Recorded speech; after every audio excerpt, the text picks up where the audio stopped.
Hello, chat. Chat. Hello. What's up? How are we doing, folks? Oh, my hair's a bit weird. That's fine. I didn't charge my headphones, which is fucked up of me. It's very fucked up of me. I forgot to charge my headphones. So, they are on charge now, but thankfully, they charge very fast. So, that's good. Mac, thank you so much for the Prime. The 37th months, I appreciate that. Right, I am streaming on YouTube this time too. So there's that. And that's good. I don't like this setup for my monitors. I really desperately need to have the camera here because this is where I put chat. But my camera is here. I don't know if you've noticed this. Anyone that's on Patreon, right? When I'm talking to like the camera, so like if I'm doing like a reaction type Patreon video where I'm just like watching something or analyzing something, or it's in front of me on my monitor, right? When I start talking to the camera, like to talk to the people who are watching, instead of glancing over and like talking to the camera, I glance over here because I'm so used to looking at where chat is, because I'm talking to chat, right? Although to be fair, I do have chat here right now, so maybe I could leave it there. Although it's a bit, I don't know, it's tough when I'm whatever. Anyway, how are we? What's up? How's things? How is everybody? Are things going well? Are things going good? Are we excited for Summer GEOFF? I'm excited for Summer GEOFF. Like I said, I am streaming on YouTube this time. There's only 11 people over there, though. 13 now. Wow, we're doing numbers over on YouTube, boys. Best decision I ever made. Oh man, funny stuff. Although Mr. Pez is in chat, I sure still am in this office. Sorry, I don't know what's the matter with me. Cool. I just got back from the beach, ready for GEOFF. Oh, that's pretty sick. What beach? Oh, fucking cunt. Oh, we're gonna get demonetized now. It's all over. This fucking desk, because in this office, this like temporary office, I am using Elva's old desk, because it's the only one that fits. And it's built to have drawers in it, like 2 slidable drawers, but obviously in the middle there's a divider. So I've taken the drawers out so I can use the desk properly without there being massive fucking drawers in the way. But there is still this divider that's like that long, and I keep bashing my knees on it. It's really bad. I'm probably bruised all over thanks to that situation. But there you go. Hopefully I'll leave my headphones on charge for the time being, and we'll hope for the best. Western Supermare. I know of it, but have never been myself. Went with the year ones, which was fun because I'm teaching them next year. That's great. That's good. I hope it was all good.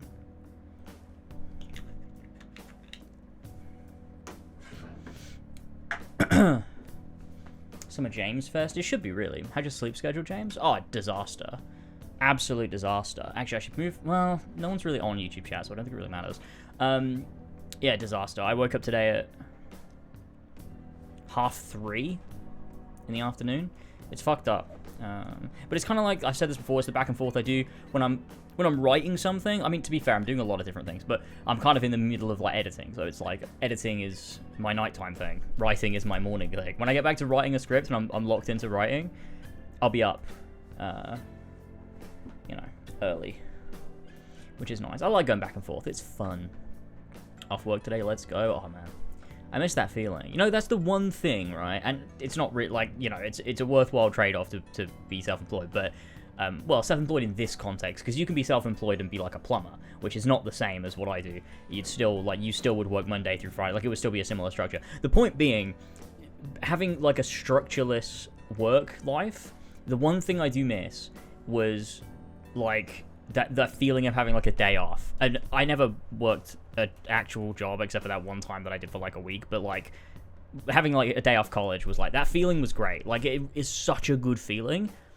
And like, yeah, it's replaced with I just decide when and when not to work and stuff, which is fantastic. Like, don't get me wrong, I'm so fucking lucky to be in this position, but there's also that like having the forced structure. It's nice when you get like, oh, I have this day off, this is great, and you feel totally free. Whereas I never feel obligated to do anything, but also, because it's all my responsibility, I never feel free either. Do you know what I realized the other day, which is crazy, is this is so stupid. Like, there's a couple times, right, in the past few years, like, if you've been following me for a while, you probably know I've been dealing with a bunch of different health issues, right, which has meant that a bunch of different times, like separate occasions, I've had to go to A&E just like randomly out of nowhere, or be at the hospital. And honestly, I kind of love it, because it's like I have to be like whisked away from this to feel like not guilty not doing anything, because I can sit there and be like, right, I obviously like know logically I need a day for myself to just chill out, not do anything, don't need to write, don't need to edit, don't need to stream, do any of that shit, but I still feel guilty not being productive. Whereas if I have to be at the hospital, like, because I'm so unwell that I can't do anything, like I have to go to A&E, or like I've, you know, when I had surgery or whatever, like then I'm like, oh, I don't have to do anything and I don't feel guilty for it. It's so stupid, but it's just how it feels. It's weird. So I like having to go to the hospital. But yeah. But you know, I wouldn't take a normal job over what I do. Obviously, I love what I do, but still. What's your bitrate settings in OBS? Apparently, if you up it a bit, it's gonna stream in 1080p 60 fps. People are saying something like 600 plus. My bitrate is 10,000 currently. I can show you it. Hold on. This is my yeah, 10,000. So I don't know why this is happening. I haven't changed my settings, and it used to be fine. I always used to stream like that. But yeah, I don't know why. I don't know why it's only streaming in 720p. I hate it. I dislike it. Try 10,001. Oh, maybe that'll do it. Well, currently the bitrate is encoding at 10,386. 337 now. 300, 100, 267, 380. Yeah, it's just alternating. It's fine. Need that Final Fantasy IX remake reveal. I can think of a lot of things I would prefer to that. You know, like a meteor landing on my house. I've got a Henry Weston's. I haven't had one of these since, honestly, I think since summer. Not summer. What's the other event? Game Awards. The Game Awards. Meteor. Oh, no. Yeah, I think the Game Awards is the last time I have one. Cheers, chat. Oh. Oh, my God. That just took me back to Gridania. Oh, my God. I feel like I'm wandering around Gridania. Oh, God. Wow. That's crazy. It used to be my tradition was every Final Fantasy XIV Friday, I'd bash out like 2-3 Henry Westons. That seems like a lot, honestly. I don't know if I could do that nowadays. It's only been a few years. But man, it was so fun. We just vibe, we chill out. It was good shit. I loved it. It was so cool. Just hanging like that was the best thing was just hanging out with Elva, Jamie, and Jazz, just playing the game. Like the game itself wasn't the fun bit. It was just the hanging out bit, playing the game. Like loads of funny shit would happen, man. Oh, I miss those days just for that reason. God, it was good times. It was good times. Do you like Final Fantasy VII? OG, not remaster? Oh, let me tell you about Final Fantasy VII. All right, what do I think of Final Fantasy VII? There's many things I could say about Final Fantasy VII. I love Final Fantasy VII. Wild night for you? Well, Final Fantasy XIV, the craziest of times. When we spent like 4 hours just climbing the tower in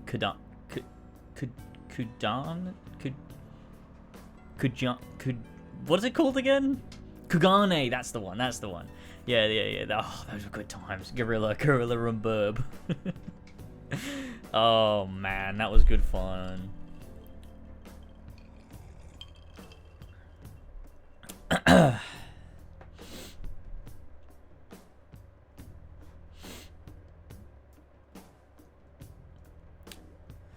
Music's not too loud, is it?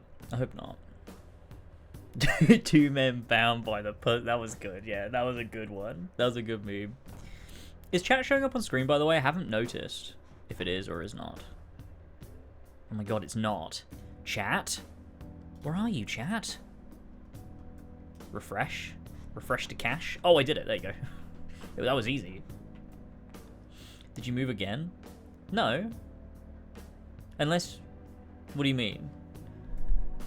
I moved in February. I don't know who's up to date or not. I've been here since February. You moved a bit to the left? Yeah, true. But this is, again, for anybody who's not been watching in the past or is just tuning in or whatever, this is a spare room where I am streaming currently while we're doing my office and getting it all ready. It's almost ready. I'm gonna move in next week, I think. Hopefully I'll be moved in next week, and then I'll be in my fucking office where I'll have loads of space, like my new desk. Oh, it's gonna be awesome. I've got like a bunch of new equipment that I've bought, new keyboard, mouse mat and shit, and like I'm gonna, really deck it out. This is gonna be sick. I can't wait, man. I need it. I need it more than I need air in my lungs. 10 minutes till the event. What do we think it's gonna be at Summer Game Fest, fellas? Wait. I can't see YouTube chat. Why can't I see YouTube chat? I just realized I literally cannot see it. What the fuck? Why is this not... Hold the fuck on, chaps. Why is this not working? Chat bot. Settings? No. Dashboard. Settings. No. What the fuck? Hang on. Why is this not... The only reason I noticed is because I just got a super chat. So thank you, Mean Bean. I appreciate that for the 14 ZAR, my favorite currency. Any hints towards your next project? Well, I'm working on a couple things. I'm working on a few different things, sort of all at once. One of them is like one thing I'm just sort of going to drop out of nowhere. That should be my next thing. I don't want to say what it is though. I just kind of want to drop it. And then why can't I change? Sorry, I don't know why I can't change this. Events platform, YouTube and Twitch. Why isn't it showing up YouTube chat? Huh. I don't know. I'm gonna have to probably... It won't combine chats for me. I don't know what that's about. That's fucking annoying. Okay. Well, sorry about that. But, yeah, I've got a couple things I'm working on. I'm like, starting to write a Doctor Who script after the new season, which I said I wasn't going to do, but I kind of just decided to. I'm working on something I'm kind of just going to drop soon. I've got my KCD2 script, which is done. I just need to, like, decide what I'm doing with it, because I might leave it and just put it up 1 year later. And then also, what was the other thing? Oh, my open worlds video. Yeah, that's going to be cool. That's going to be very cool. My open worlds, games with open worlds that aren't open world games is the video title. So that'll be fun. I'm looking forward to that. I'm going to have to keep switching between chats. I'm really sorry. You know what? When the event starts, unfortunately, YouTube gamers, I will just be switching over to Twitch, because I cannot midstream be flicking between. You know what, actually? Shut the fuck up. Yeah, I can. I can, actually. I'm going to pop out the chat. I'm going to move it over here. And then I'll try to fix it for next time. I don't know why it's done this to me. Oh, I can't. Hang on. There we go. Now I can see both chats right next to each other, although there is a bottle in the way of Twitch. Bummer Game Fest? True. Assassin's Creed 3, did you reach the Patreon goal? Not yet. I'm not there yet. Although we're very, very close. We are very close. What are we on now? Let me check. Since I last streamed, I think we gained about 5 or 6 new people. 8. So we're on 932, so we're only 68 away. 68 away from 1,000. And then we will be doing the HC3 video. That's terrifying. Ugh, my wrist really hurts.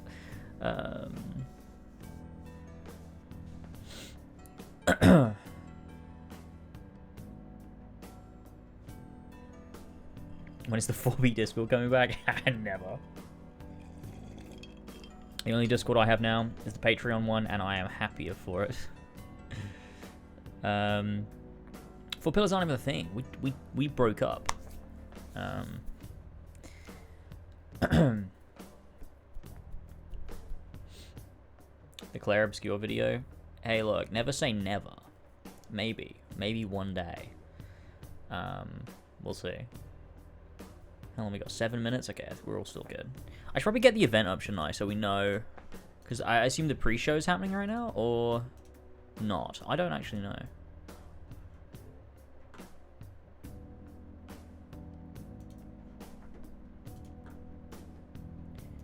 How do I What, summer... Oh, wait, it's right there.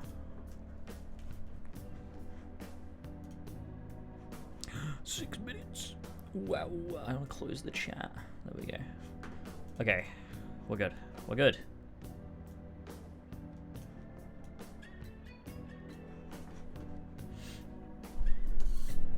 The Four Pillars is James, and his Magnum Dom. Yes, that's absolutely the case. Do you like Final... Why is everyone asking me if I like Final Fantasy VII? Am I being pranked? I love Final Fantasy VII. Planning a Four Pillars reunion anytime? No, we haven't actually, but I'm sure we will. It's not everyone, it's the same guy. Oh. Oh. Sorry, I didn't realize.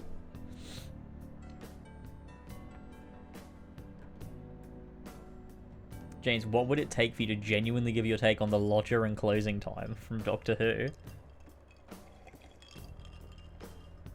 I think they're fine. The lodger is better than closing time, that's for certain.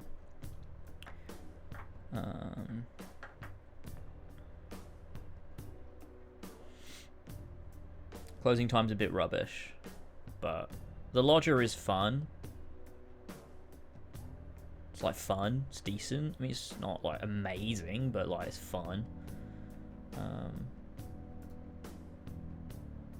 I like when the Doctor sees Amy and Rory in closing time. That's fun. And you also got that scene where he like kind of breaks down a little bit. That's quite good. There's like moments of good. Like none of them are my favorite episodes or anything, but you know, they're fun. I'm doing a cancer research 5k run tomorrow. Can't wait. Oh shit! Good luck. That's good shit. I could never. Instead, I just play Assassin's Creed. You're a better man than me. Right, we got how long? Oh, it's falling out of sync. That's concerning. Okay, 4 minutes. All right, we're good.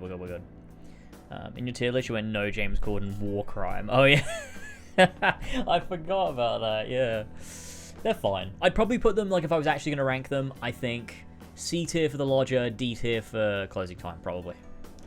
That's probably what I do. Off the top of my head, that's probably what I do. You go back to your cringe cancer charity run. I'll be gaming. Yeah.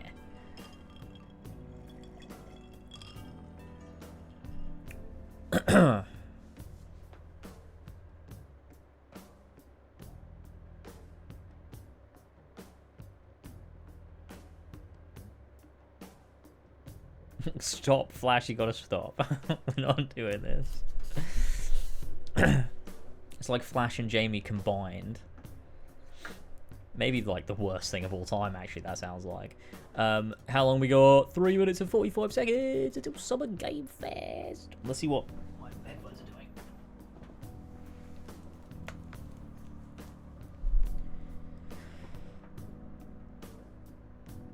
What did I faux?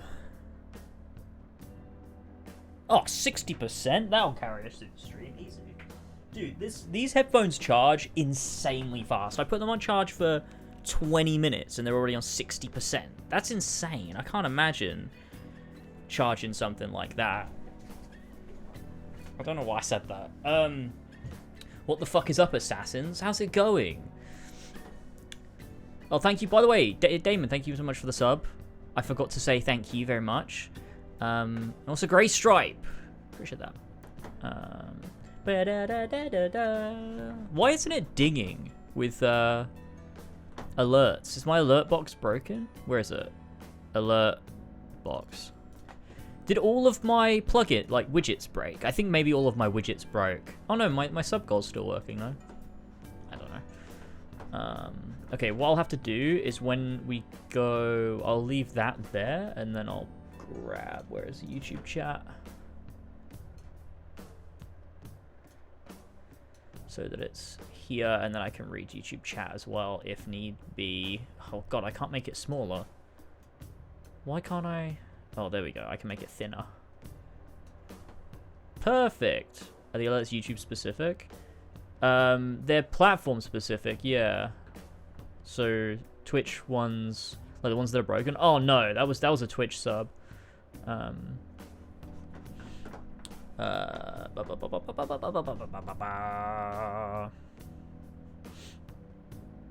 are the XM4s, yeah. Helva has them too. I really like them a lot. I think they're very good. Gaming, what's up, Toby? I'm still at work. Fuck my life. I mean, that is your whole life, Tassos, to be fair. Every time you're anywhere, you're like, oh, I'm at work. I don't think you ever leave. I think it's illegal to be at work that much. Right, where are we? Come on, stream. Oh, wait, what? Why is it saying, wait, hang on. 35 seconds?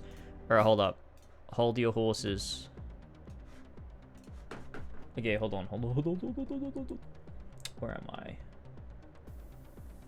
Here. Hey, I did it. Okay, I need to pop up the YouTube chat again. We are good and we are gaming. Let me just close my window. I'll probably have to open it in a bit, but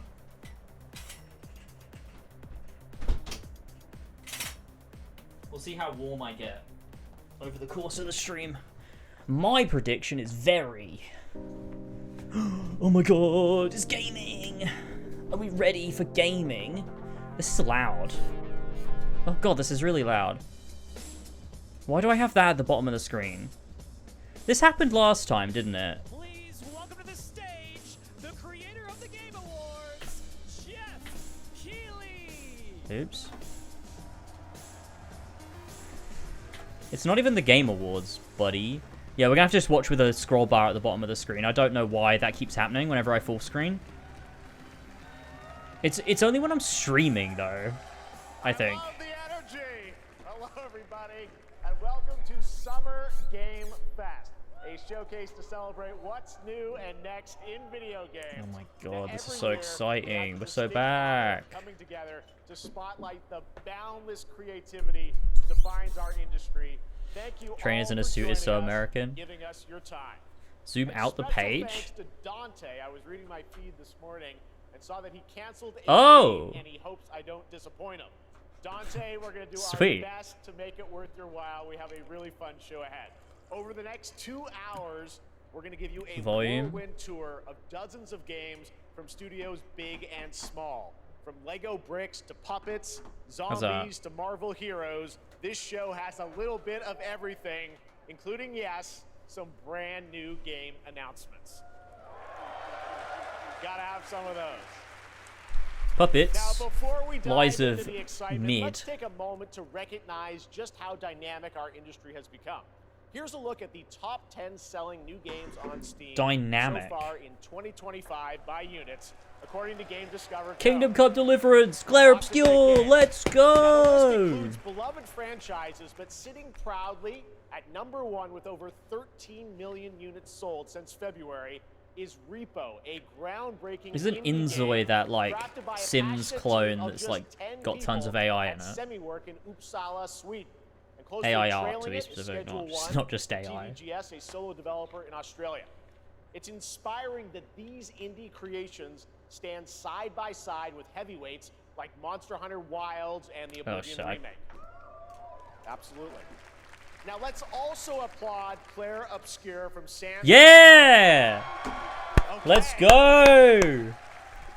They might get some nominations at the end of the year. We're not there yet, but it is a monumental Oh, achievement. dude. earning the If it's up for highest Game of the user Year, Metacritic score ever they're gonna recorded play the for a game. theme on All with from the a fucking team of orchestra. 30 developers That's gonna be sick. bravely stepped away from big publishers to forge their own path. One thing is clear. With digital distribution Claire. and engines like Unreal, today's most innovative projects increasingly emerge from outside the traditional publisher system.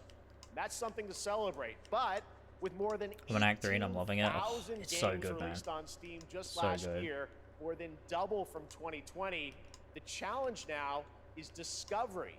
And that's precisely why events like Summer Game Fest, our partner showcases happening all weekend long, and initiatives like the Steam Next Fest are so essential. These events help remarkable games, big and small, find their audiences. And hopefully, if you're watching this show, you'll discover your next favorite game. So, in that spirit, And the Game Awards let's up. kick Is it still things too off with quiet? a game from an independent studio who is thinking very Okay, big. hold up. In I'm gonna do something. 2017, 4 developers broke away from AAA publishers to chart their own course. Today, they're a thriving independent studio of 30 creators. And what you're about to see is a powerful testament to what passion, freedom, and a small, dedicated team can achieve. Let's take a look at our first new game announcement. Is that better, or is that way too loud now?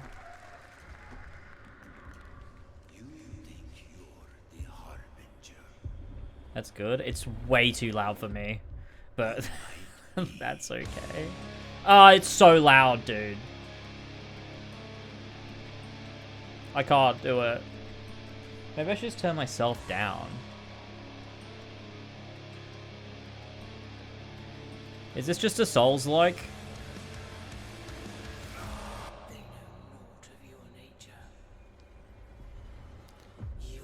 It's not that loud for us? That's so bizarre. Why? Let me see if I can...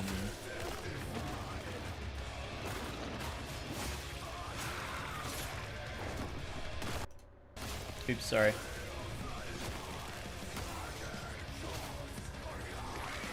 Oh yeah, here you go. I'll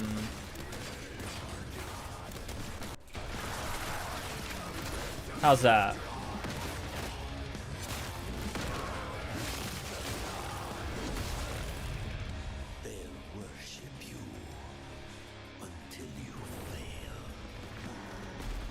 Now it's a bit more quiet, so.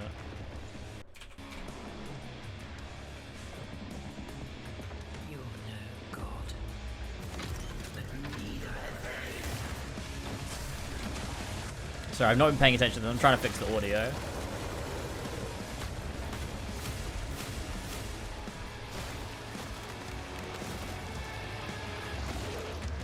Flame's fine for me. Okay.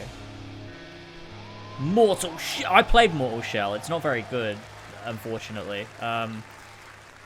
I don't know. Maybe it's one of those fucking games that people glaze even though it's the most mid thing of all time. But I did play Mortal Shell. It's not that good. Didn't that look great? So, we got lots more to come. But do right not now, care. The end, the Nexus War, Galactus Fight, or even live at Risky Forgettable Reels. game, Over yeah. the years, Fortnite has innovated with mass-scale live in-game events. And tomorrow, Fortnite is set to do it again across console, PC, and phones. The Death Fortnite. Star's super laser is charged How can you and the ready what? to decimate the Battle Royale island. What? But there's What? still Wait, hope. what? You and your friends can join the fight. The hell? Here's the first exclusive look at what you'll be Fuck, that part shit of me up. tomorrow in the brand new live event, Death Star Sabotage. This is Fortnite? Bad feeling about this. Is that Troy Baker?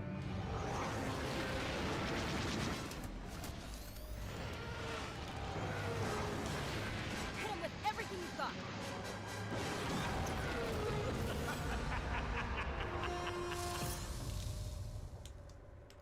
Wow. Think I saw Jonesy. All right. Right now, it is an honor to welcome to Summer Game Fest a legendary game creator who is set to release his latest project. Troy in Baker just a plays few short Jonesy from weeks. Fortnite. With each of his games, he pushes the gaming Who the medium fuck is in that? bold new You just directions. made that up. And we are honored to I have don't him with us believe for the first time you. at Summer Game Fest in person. Please, everyone, join me in welcoming the great Mr. Hideo Kojima. Classic. Death Stranding 2 on the beach! I've not seen anything from the... Well, I have at events, but I don't remember any of it. And when I play Death Stranding now, it will make sense to me. Maybe. Mr. Kojima, here we Maybe are. not. The world tour begins at Summer Game Fest. It's great to have you here. We are so excited for DS2.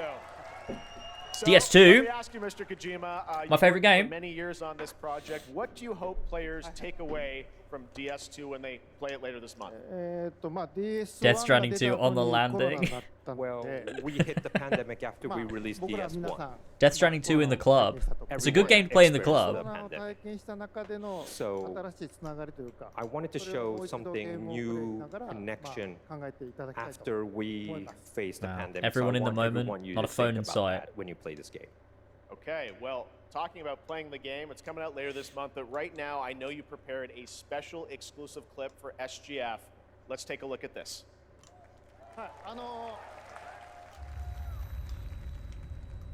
Oh, right. You ready, guys? Strap in. This will be a 20-minute cutscene. Awesome. Is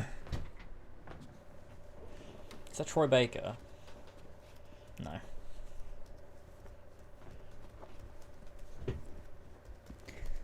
Bridges. Oh man, I'm really uncomfortable in this fucking chair. Welcome. Have a seat. Over here, please.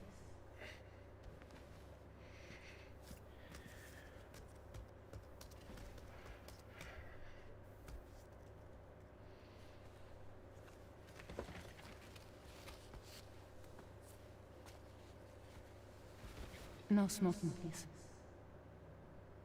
Why would you think you're able to smoke in here? Are you dumb? The So fuck? you're Neil Varna. Mm-hmm. What do you do? For living? Kojima's just got to make I'm a movie, bored. man.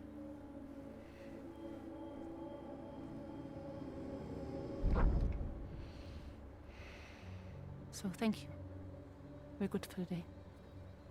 Okay. Thanks. Neil.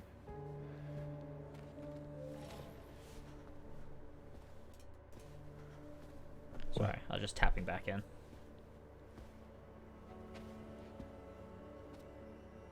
So you made it then. Sorry. You really don't remember me.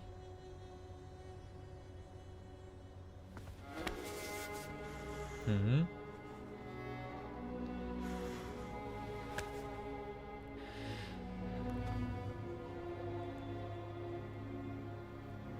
The girl. You're alive.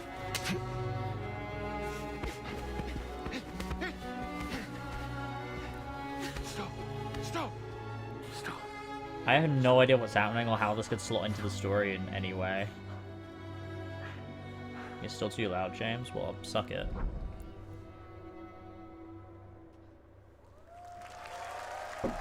But that was it? That didn't make me want to buy the game. Well, that was a clip from the game, a cutscene. We saw a first glimpse of Neil and Lucy. I'm going to, and we but... met them in the trailer back at South by Southwest, but we got a little bit more of them here. Tell us a little bit more about this clip and the characters of Neil and Lucy. Mr. Jim. Bro finds like the funniest Yes, way too. to market his It's games. a very important character, ニールとルーシー Neil and で Lucy. まあちょっと詳しくは言えませんけど I can't really say because there'll be spoilers.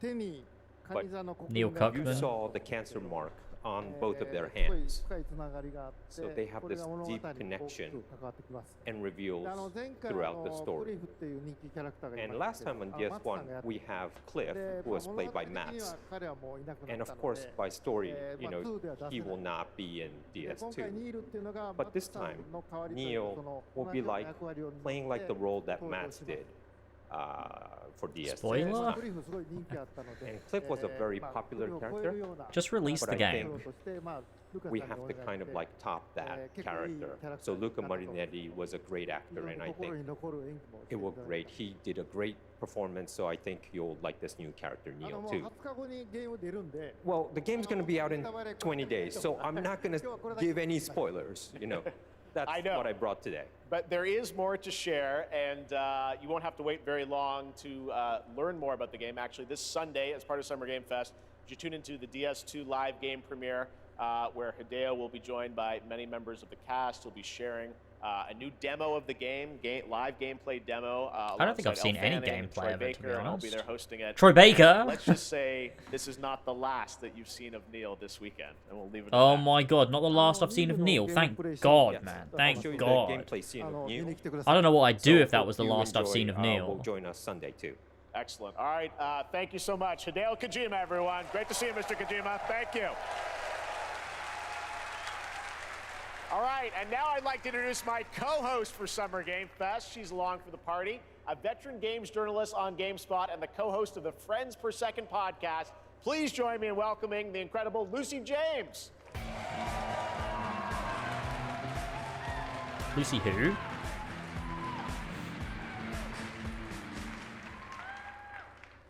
Jeff, and hello, Summer Game Fest. I am so excited to be here this year. Thank you for having me. Now, we are honored to reveal an exciting new project from Raw Power Games, a new team headquartered in Copenhagen, Denmark. Here, you can engage in intense combat, fight for land, glory, and legacy, and lead massive armies into epic scale battles, as narrated by actor Tom Hardy. Thought it was going to be Troy Baker for a minute. Thou shalt not kill. Unreal Engine. Shoot me in the neck. Tell us. So the Lord commands. Raw Power Games. That's But epic. ambitious men How do you think they came up with that name? listen. I sought no war. Why is the stream so, like, stuttery? Is that the stream or is that me?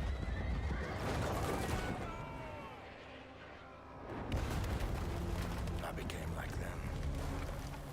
I took up the sword. Prayed I could bring Cooked weak redemption to my games. people. But some paths, once taken, have only one ending. Why is this I KCD? shall Well, find it's, you no know, peace. medieval. On this road, there is only death. Might be you? Oh, really? What do you think's causing that? Why is it so stuttery? Do you think I need to kill myself? What, shall I put it in 1440p? Oh no, it's still But it's stuttery. just my story.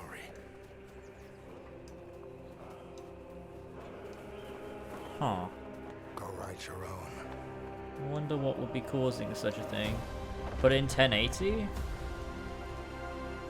Write your own. Oh, that's a little better, but it's still a bit cooked. Can I just check something? Maybe if I just stop live playback on these? Sorry. That was a very cool new project in a brutal European medieval world. Brings other worlds and familiar faces to Sonic Racing, including surprise guest characters sorry. being revealed here at SGF for the first time. Definitely is looking a bit better. Oh my god, Sonic Racing. Oh no, it's every time they cut to the gameplay trailers. With Jeff, it was fine and smooth. I mean, this is a bit more smooth now. Dude, this game is gonna be fucking peak. I can't wait for this shit, man. I need to reveal Joker from Persona 5. I beg of you. Do it now.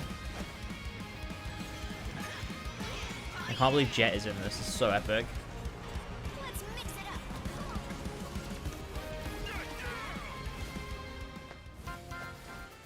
Oh my god. Mario, you gonna get this? What do you think, Mario? Dude, show me Joker Persona 5 right now. Come on. Yes! Let's go! Dude, this is the best game ever made! Oh my god. This is so good! Oh my god. Oh, this is gonna be so good. Coming in September, but that is not all. We'd like to introduce the man behind the creation of everyone's favorite blue hedgehog, Takashi Iizuka. Let's go! Someone ask him why he did this.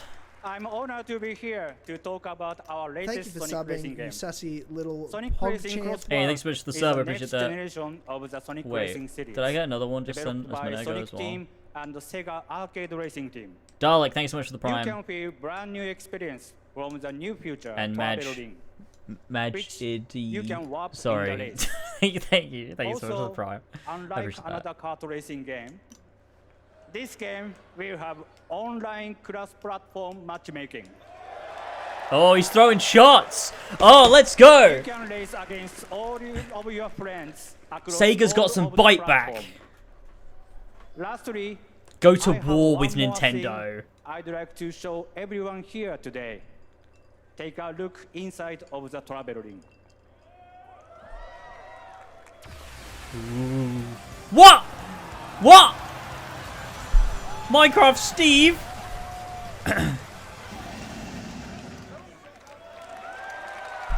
What the fuck's Minecraft doing? Sonic, what's going on? Sonic. I guess you could say Oh you my gotta God. go craft. Well, I gotta laugh. That's all I want. That's all I want. Next, we're excited to reveal a This is gonna be so brand good, new man. action RPG from So much Bandai better than Namco Mario Studios. Kart, I'm telling ya. Embark on a journey across a dark fantasy world and uncover a vast story that eclipses time. I feel like Sonic Frontiers and Shadow Generations has like given Sega and Sonic Team the want to do good things again. I feel like they're like, oh, actually, we have a fighting chance of making good stuff. Is this another Souls-like? Time. For some, it heals. Why does he look like an anime guy, but the rest of them kind of just look like regular? It wounds. And for our world, it promises only oblivion. Our hopes lost long ago.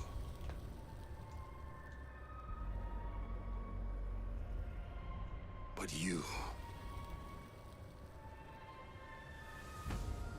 Maybe a god of stories is manipulating him to look like anime. Maybe. Wait, she's anime too. Anime 2, the sequel. Again, I'm getting Code Vein vibes. Undo the sins of ruin. In this time, Doctor Strange portal. or maybe the next. Her thighs are insane. I need another look. It's not giving me a clear look. Cannot verify.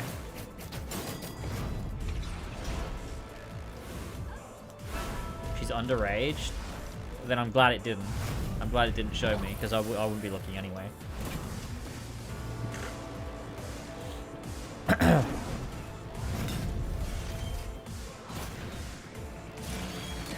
This really reminds me of Code Vein a lot, actually. Is this a Code Vein sequel? Oh my fucking god, it is a Code Vein sequel! Do you know I was getting Code Vein vibes for a reason? Let's fucking go! I manifested it.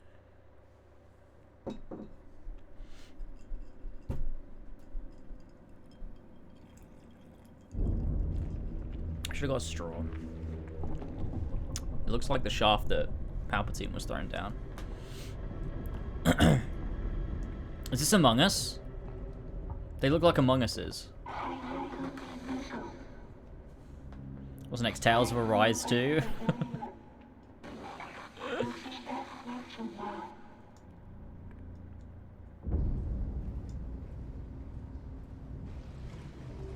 New Tales game would be crazy if I haven't played Arise or any of them. I've only played Arise and I own them all. I bought them on sale. Oh, this is The Last of Us Part 3. That's awful. I hate that. That's horrible. Oh, this actually was kind of cool. It's like a twin stick shooter.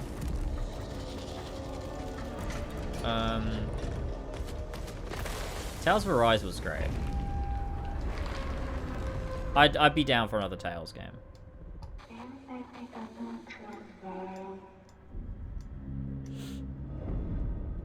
End of Abyss. Awful title. That was a very moody, cool new game. That was End of Abyss, the debut title from Malmo, Sweden-based. All right, Jeff. All right. An atmospheric Okay, man. action-adventure game coming in 2026 to the Epic Games Store and consoles.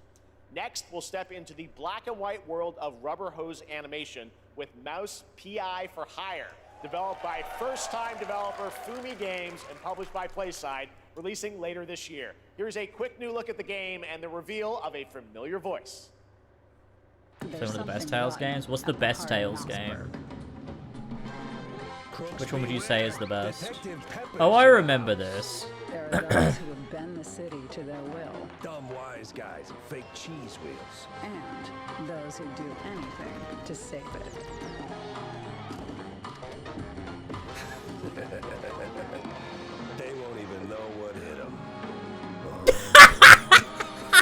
Dude, it is Troy Another roll for Troy Baker. All right, that's not all from Playside. Now This comes is the announcement funniest of fucking another event of all ambitious time. Project from this independent Australian Dude. developer. We've been talking to Oh them for my a while God. about this project, which builds on their recent launches of Kill Knight and Age of Darkness. But this takes things to a whole new level. It's a premium real-time strategy game built for PC based on one of the Premium. most iconic fantasy franchises in the world. Game of Any guesses? Thrones. Let's take a look. Lord of the Rings. Those are the like only two. Oh, it is Game of Thrones, right? It is Game of Thrones.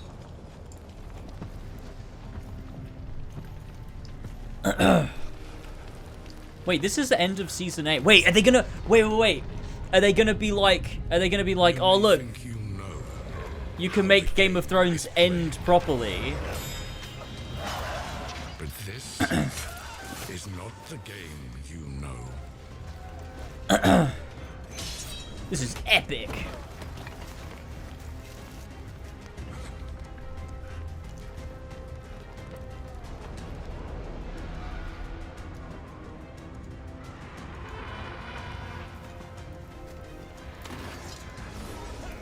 Holy shit. Jon Snow versus the Night King.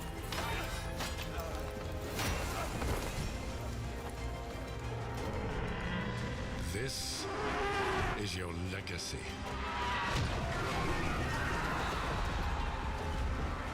This trailer is retcon Game of Thrones. You decide who wins and who dies.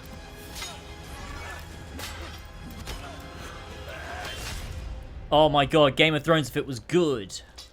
Oh no, Jon Snow died. Shit, Arya's gonna fly in and save the day, don't worry about it. Did he say, they said this was an RTS? Right? I want to see what it actually looks like. Like, are they gonna show the actual game? That'd be fucking cool to know what it looks like.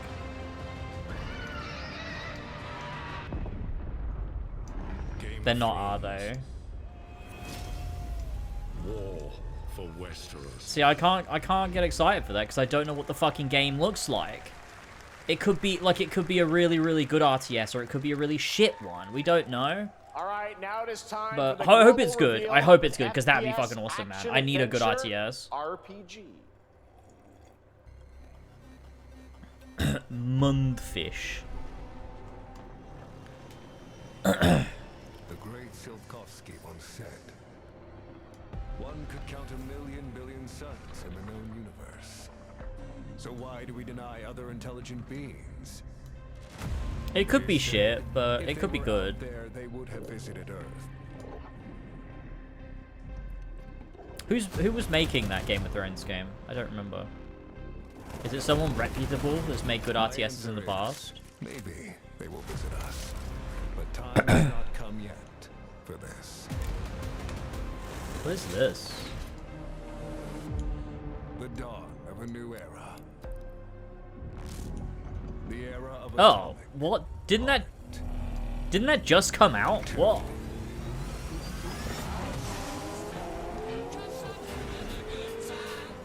What the fuck? Atomic Heart just came out and it was a bit shit.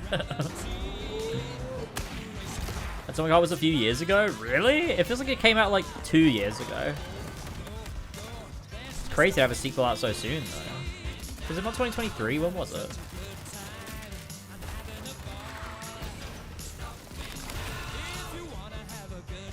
February 21st, 2023.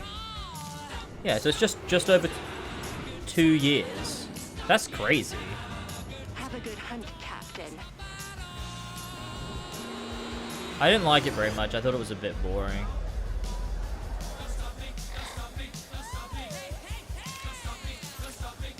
But this could be one of those situations where the sequel is like insanely good. Who knows?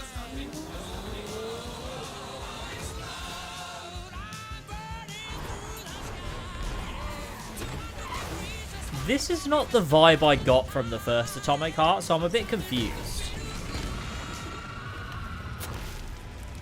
What? Is this what the first game was like as well, tonally? Because I don't remember it being like this.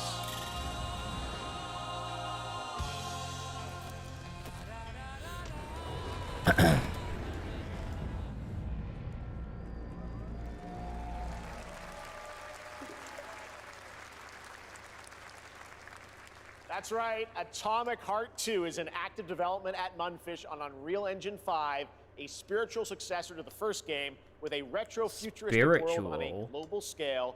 And this time, there's a greater emphasis on RPG elements and player freedom. A spiritual that, successor. Believe it or not, is not all from Munfish So today. it's not an actual sequel?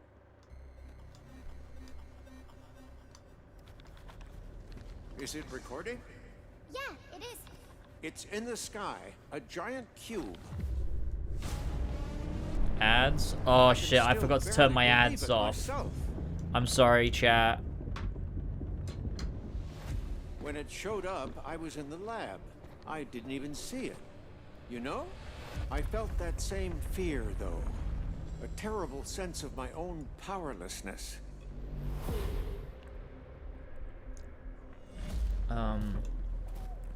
Whoa, this game ain't woke? Let's go! This is an unwoke game. What if the cube didn't appear, but revealed itself? What if it was Yeah, I know, I said it last stream too. I fucked up. Oh my god, look at that anti-woke on display. Wait, I'm sorry. Let me just grab my Twitch and pull it over here, and I'll disable ads. Sorry.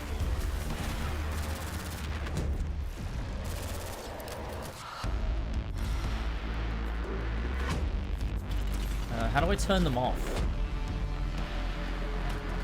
Can I turn them off? Yeah.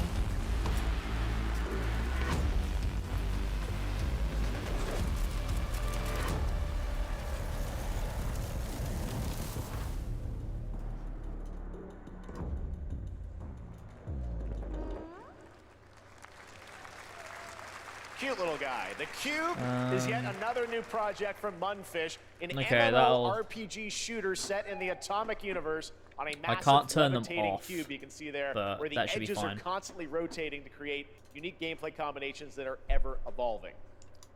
All right, let's jump into the Marvel Cosmic Invasion universe.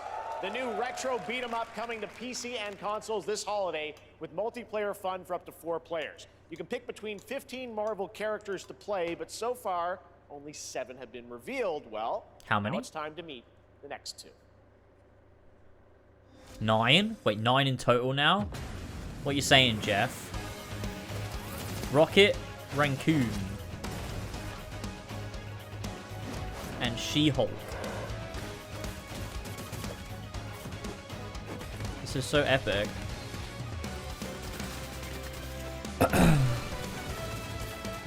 This is like Ninja Turtles.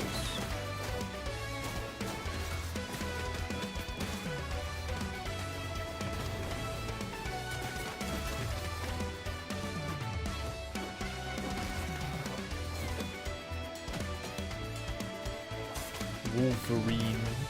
Thanos.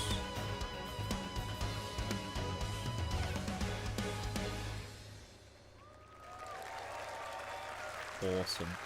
Don't care personally. Capcom. Oh my world. What is this place?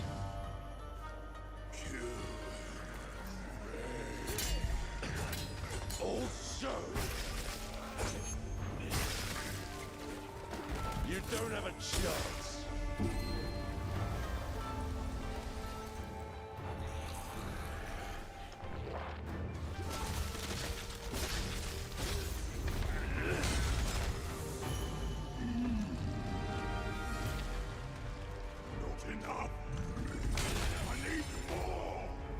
Sekiro if it was woke.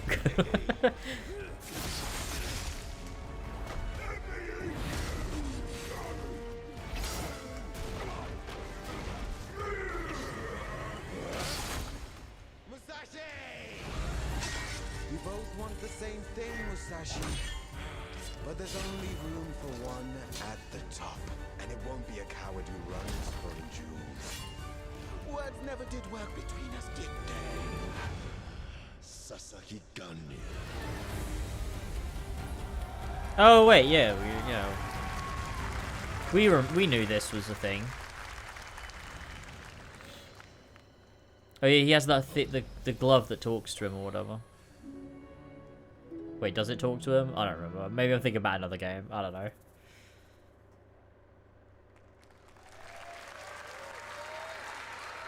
That was a new look at Onimusha Way of the Sword, which we announced back in December at the TGAs. It is coming in 2026 and will be playable this summer at Gamescom. Now let's completely switch gears. You guys all know I love my puppets, and this next project is one I've been tracking for a few years, as a team at Sans String Studios is using Unreal Engine 5 to create an insane digital puppeteering using it pipeline. now. It's actually a thing. What you're about to see is running completely in real time in Unreal, and I cannot wait to play it. Here is an unexpected I'm so sick new game of Unreal, man. that combines comedic storytelling and arcade fighting action. Check this out. Comedic storytelling.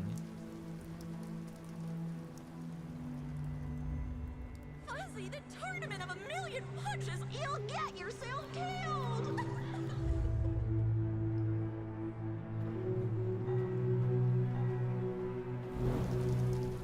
It looks crazy though. Little sick of fuzzy shit. Show me what you got. What? If you're gonna be champ, we gotta transform. It's like the Muppets. Don't waste my time. Oh my god. Save us, Fuzzy, or we'll die. What's the game though?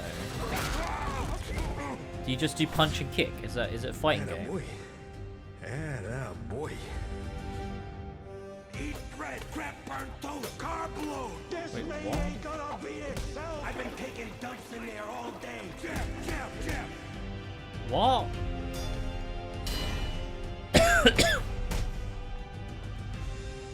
That's not gameplay, is it? What is this? What are we looking at?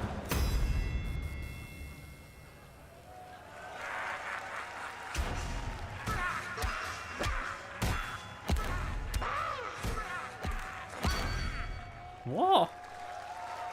That doesn't look like gameplay at all. How would you even play it? I don't understand. Super fun. Gotta wish list that, right? All right, well, next it's time to see the announcement of a brand new game. In Deception, we trust. An ancient white castle deep in the mountains, lost to time and legend. Only the chosen find their way here. Gathered from every corner of the earth, divided yet bound. Wolves and lambs. Engaged in a perilous dance of wits, a game where truth is but a shadow. Enough theatrics, I'll get to the point. Killer Inn is a murder mystery action game. The killers lurk elusively in plain sight. Kill someone and a clue will remain. Hair, fingerprints, blood, clothes. The lambs scramble to find clues, one step closer to unmasking the culprits. Is this a Who is multiplayer guilty game? Will eventually come to light. Wolves win by killing every lamb. Lambs win by booting out every wolf. Such simple rules. But there's so much more to this game of murderous mystery. Complete quests to level up. Buy items with the gold you earn. Loot chests for weapons and armor. Steal items, blow up opponents, poison others, place traps. Discover one of your own is a wolf. Is killing not to your taste? Then you'd better escape the castle.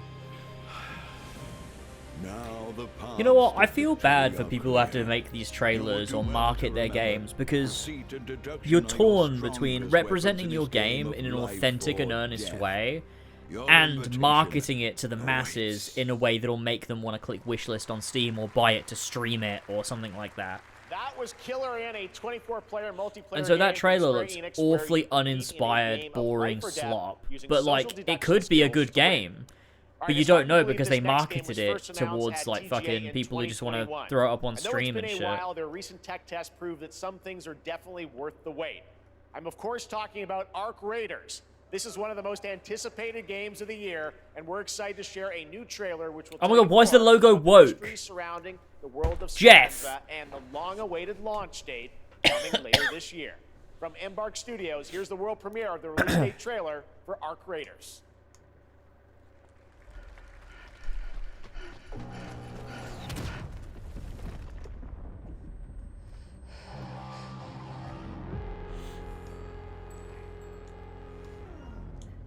Cat. Can you pet it though? Breathe. Let your body settle into a slower rhythm. I will never let my body settle into a slower rhythm. Ever. It is an extraction shooter, yeah. This path alone. I think the beta was just happening or something. Surround yourself with resourceful friends.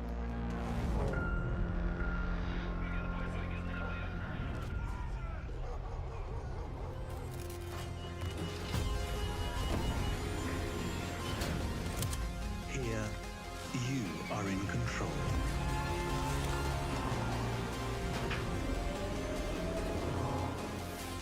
This looks so epic. This is like the kind of game that Elf would get obsessed with for a few weeks.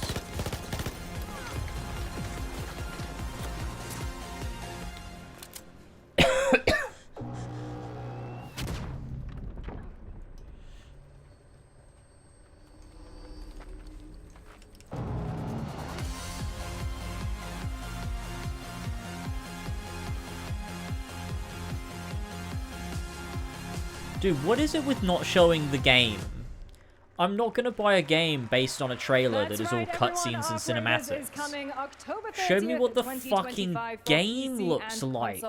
Congrats to Why Embark don't they Studios. do it? All right, Dune fans, now you can finally step onto Dune? the world of Arrakis yourself. Oh, yeah, that came Dune out, didn't it? Awakening combines the survival and MMO genres with a thrilling cinematic story. It arrives on PC in just a few days on June Oh, 10th. I thought but it came you can out. Play it right now Oh, in Steam okay. Advanced Access. Here is a brand new look.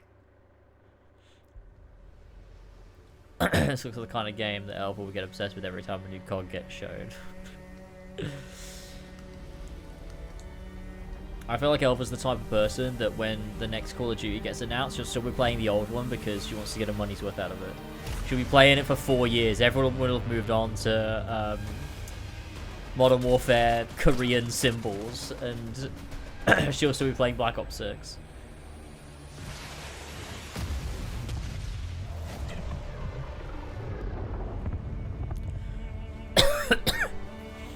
You don't play the Doom MMO, Ollie? What the fuck is wrong with you?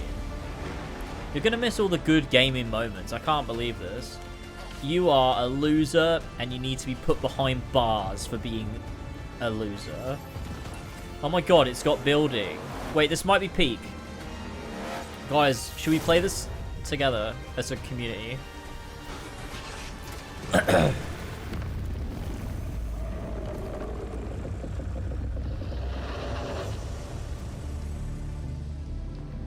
You're literally almost halfway through. I think you should stick around. Who's actually gonna play this? Me, alright? And you when I ask you if you want to stream it with me. Do you want to stream it with me, Mario?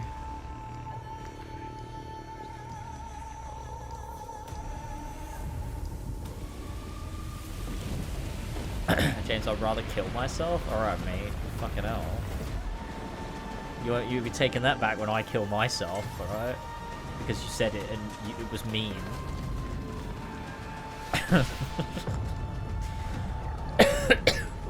I don't know what this game's about. Nothing's happening so far. It's out of context clips of pretty things.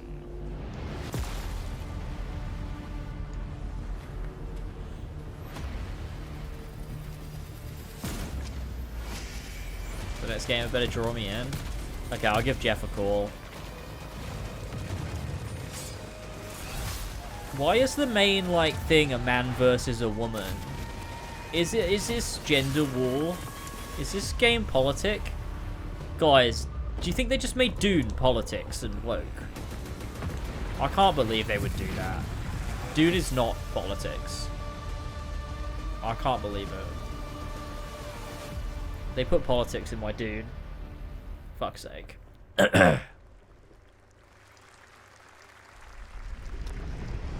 Dark Souls 4, let's go. Oh my god, is this another Souls-like? I think I'm gonna cry my eyes out.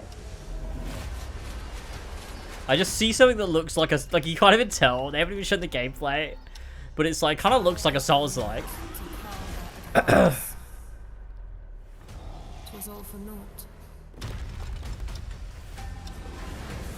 Heroes must rise. It's like a co-op. Wait, it's a Night Rain-like, guys, I think. Join the Sentinels. No. I'm alright. Some say time stops for no one. It's right, Ollie. Stick around for the next one. Living nor dead. Is anyone else still getting ads? Oh wait, I didn't turn them off on YouTube. Forgot. I forgot. Alright, shut up. I actually don't know how to turn them off on YouTube.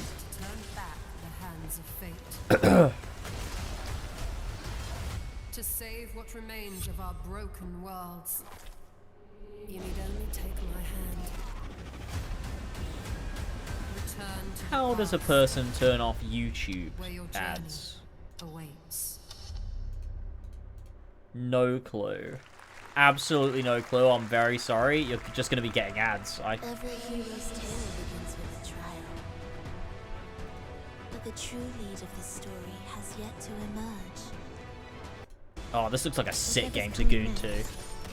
Cannot be. You with me, chat? Never forget my cause. What is more compelling to you, sir? Just as he once came to me, filling that dark tower with light. This looks awesome. I'm with you. Yeah. See, Tassos is with me. So I hear you're looking for I'm sure Hamid is too. The victors show no mercy to the defeated. People here despise. Hell yeah, yeah, exactly. Worship strength and crave glory. The last gaming event I loved was back in 2018. I think they could do a classic E3 stream and I'd still think it was bad. I just don't think I don't think these are made for me anymore, which is fine. I mean, I just don't care. I just stream it for the fun. It's just funny. A rat in the vessel. Tassos being with you is enough of an indicator? Yeah, enough of an indicator that I'm right.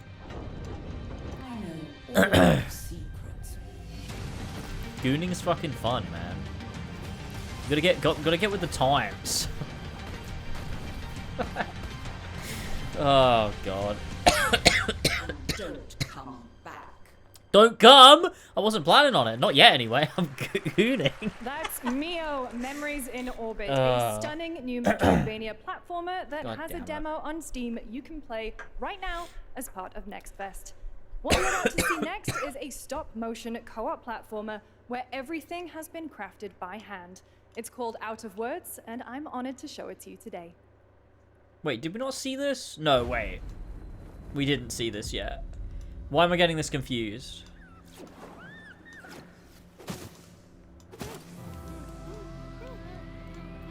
This looks cool. Terrible game to goon to? Yeah. I'm gonna rate gaming events based on how goonable they are. This one, definitely not gooning to this.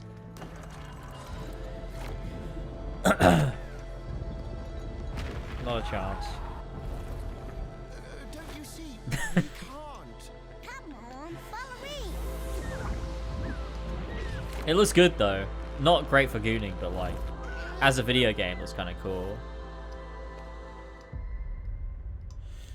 Unreal Engine, never mind. Turn it off, folks. Nah, it looks pretty cool. What a really unique and different game. This August signals the release of Mafia: The Old Country, the next entry in the acclaimed Mafia franchise from the team at Hangar 13. It's a gritty mob story set in the brutal underworld of 1900 Sicily. Here is the Summer Game Fest trailer. I wonder if this will be good or bad. I think it'll be bad, but it could be good. I mean, I think taking it linear is only going to be good for Mafia because it always was a linear game. Mafia 3 was proof that was the wrong direction to make it fully open world based. My friends, my family, my beautiful daughter, Isabella. Although this is useless because need some gameplay, man. Sometimes the client is feeling less than qualified and we need to teach them a lesson. Remind them of their obligations. This is between us and Spadaro. Where I come from, commitment means everything. If this is how he wants it, this is how it'll be. The Dons noticed you, Enzo. This is an opportunity. Do you wish to commit? Dude, if you don't show me how the game plays, I'm not gonna do anything, but I'm just gonna be a little annoyed. A little frustrated, I think. Dude, I don't care about this. You can't just show me cutscenes out of context. It doesn't mean anything to me. You gotta show me how the game plays. It's a fucking game. Dude, that did nothing. What the fuck? Was that pre-order and you get a horse? What the hell was that? That guy was a stud. Just wait till you see this next game. Lego Useless Voyages trailer. captures the creative hands-on They just spirit hit that woman. of Holy shit, classic it's not Lego woke. play and will Let's also support go. a Friends Pass, just like Split Fiction. It's the first ever look. Lego. Lego? Huh? From the makers of Lego Builder's Journey. A 2-player co-op adventure. Wait, this might be kind of cool. Yeah, I can't goon to this. This is not gooner material, unfortunately. Blue and orange boxes. What do you think they're gonna do? Oh, that's quite... Oh, that's it. I mean, that's interesting. That could be fun. You have to use this stuff and, like, combine together and... That's kind of fun. Oh, that's actually... That's quite cool.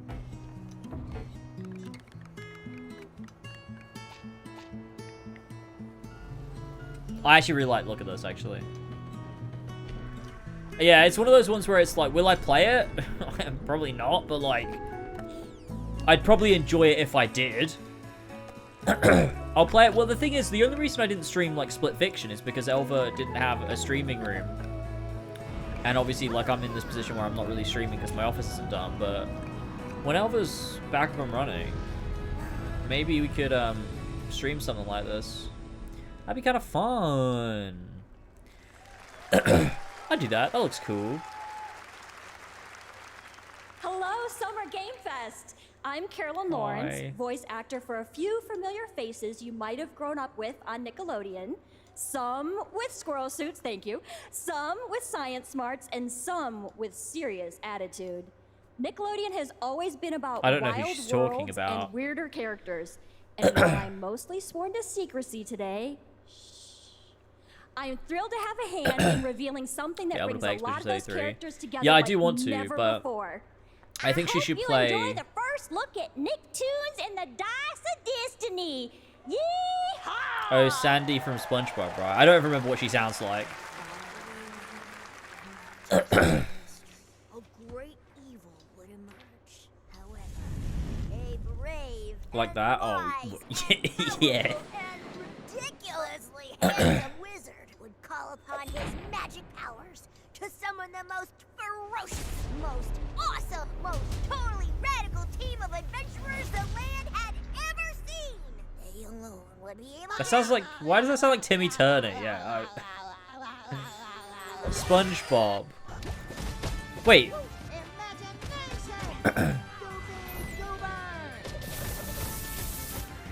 Goon Squad?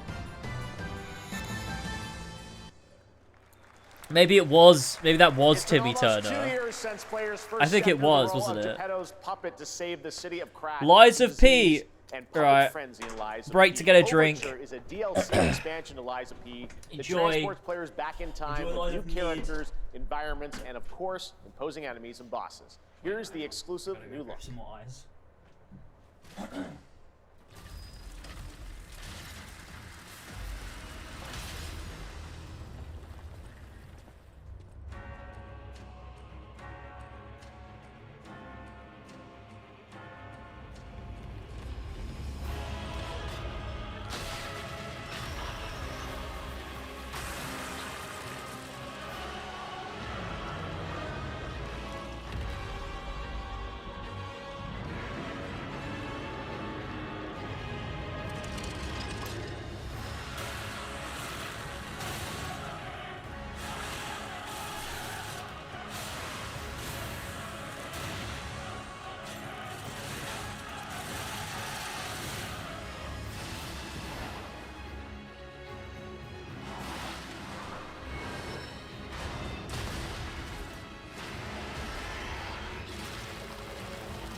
Yes, that's right. Overture is available today across all platforms to play, so enjoy it this weekend.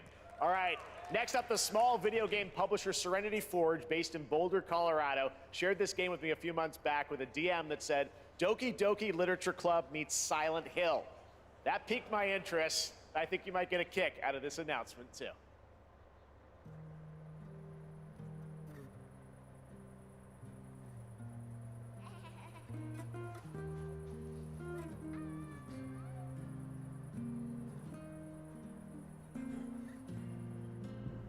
I sit at the front of the dinner table where he used to be. Wait, is this Liza P? Plates full. Liza P added a farming mechanic? Awesome. Plates of tomatoes. Okay, I'm back. Fruit Ninja? Wait, what did I miss? Plates of her legs. Check Discord. Oh. Broken. Liza P DLC is available now. Plates of flowers. Plates.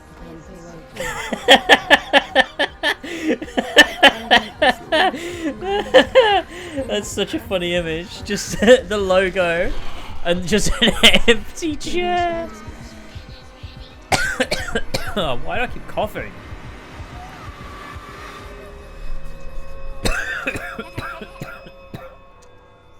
There's a hunger that feeds and blooms, and I will. And I will bloom. TB, yeah, that might be it.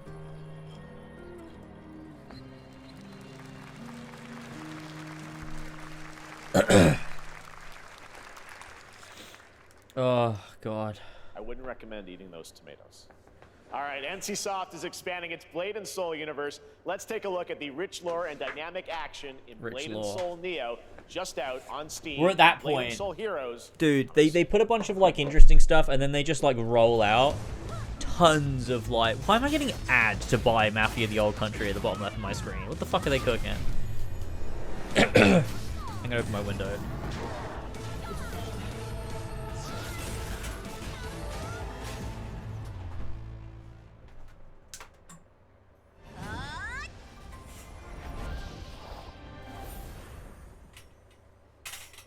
Maybe that'll make shit a bit more bearable. I can't wait until I move into the new office with some air conditioning. Good, at least we can goon to this. They look like children. I don't know if that's true. Oh, there is a little furry dog though. Yeah, this is Gooner material. Not for me personally. I goon to higher brow games, but I'm sure someone could goon to this.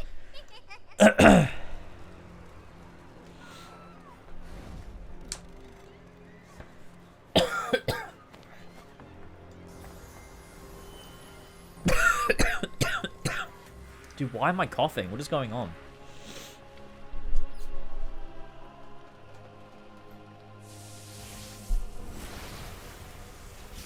Why do I still have Mafia the Old Country? Go away. I don't want to buy it. I'm only playing that game if they send it to me. I'm not fucking paying for it. Wait, I know him.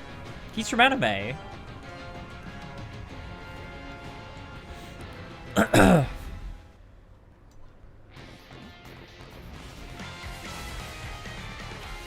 If you took a shot every time an anime girl fought monsters, you'd be like Mac. Yeah, true. You've got like Souls likes and anime girls likes. Those are the two games that are dominating the industry these days. This looks charming. Fucking hell, Buckbeak. The 7 Deadly Sins Origin. What? Oh my god, he's a sage.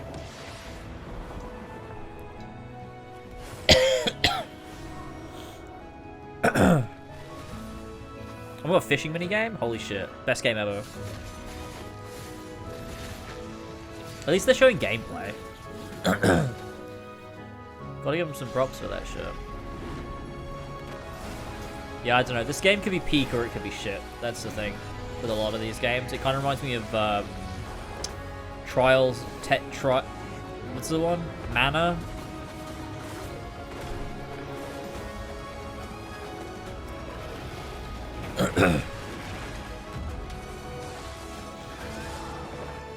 Oh, is this based on an anime? Oh, it's probably bad then, yeah. It's probably bad. It's a game based on an anime, okay. I like that little pig guy, though. He's fucking cool.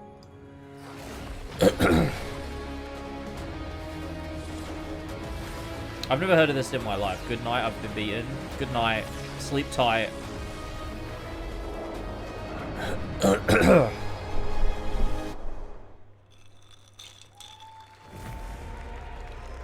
The Wimpshire.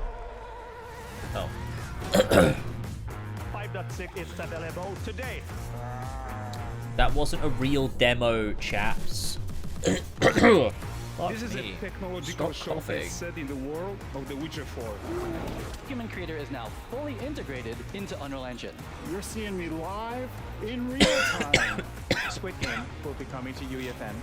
It started with an epic mega grant, and it's now a serious contender for Game of the Year.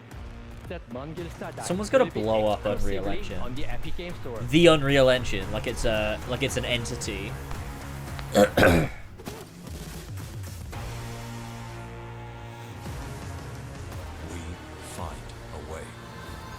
Fuck me. I've got a really tickly throat. What is going on? Ugh. We altered the course of Oh, yes! Jurassic World Evolution. Let's go. unleashed genetic power across continents. Give me this. Now it is up to us. Let's go. To nurture what we have set free. To find hope within this chaos.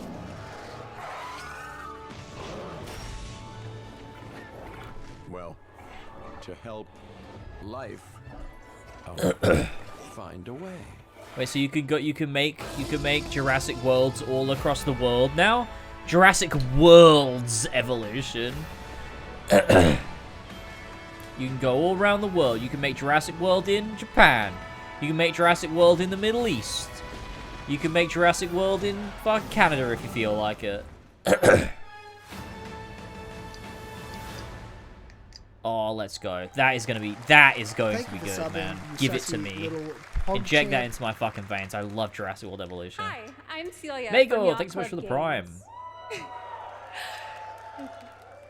I don't know what Yacht Club Games we broke new is. ground with our first game, Shovel Knight. Oh, shit. Okay, Today, I should have known that. I'm thrilled to share a world premiere Embarrassing look for at me. our next IP, Mina the Hollower.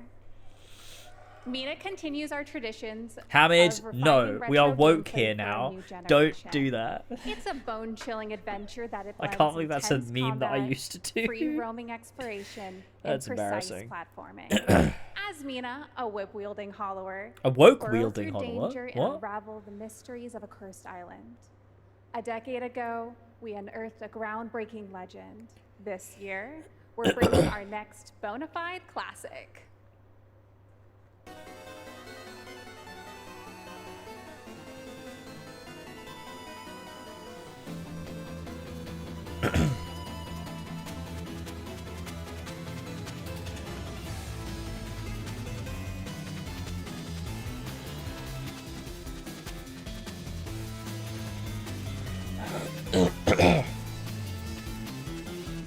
Mouse. Is that a mouse?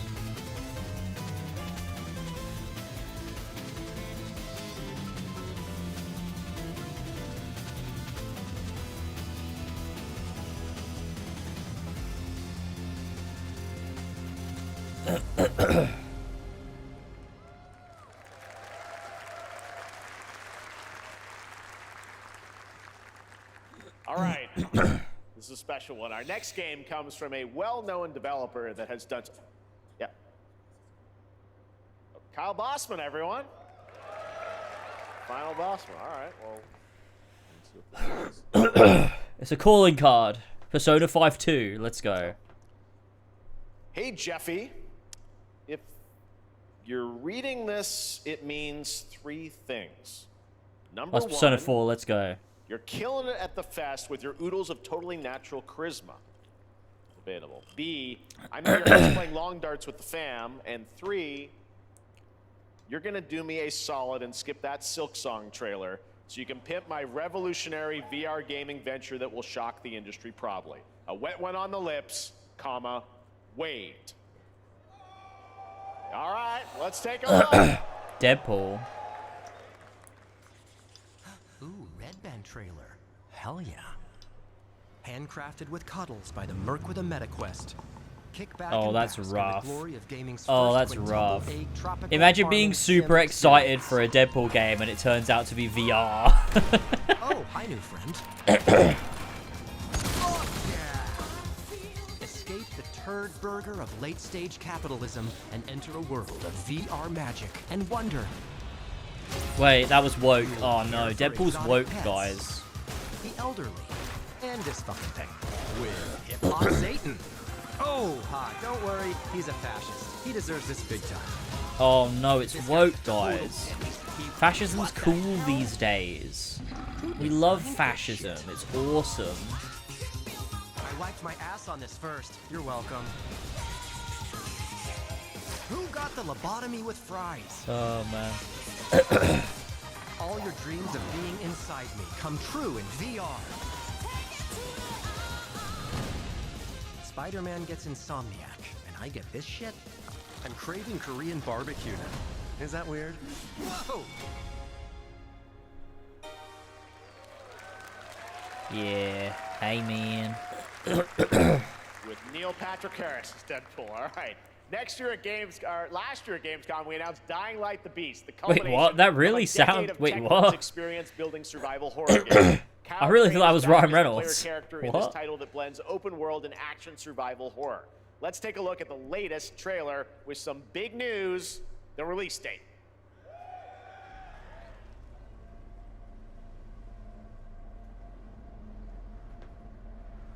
I don't like the. I don't actually really don't like that.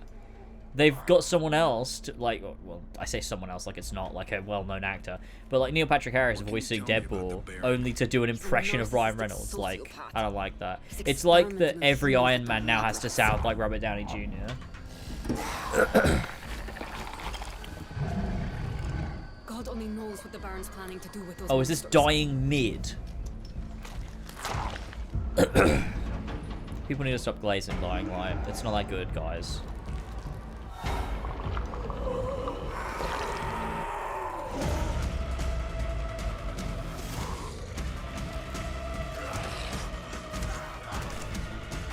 Best zombie game of all time is Dead Island, the first Dead Island.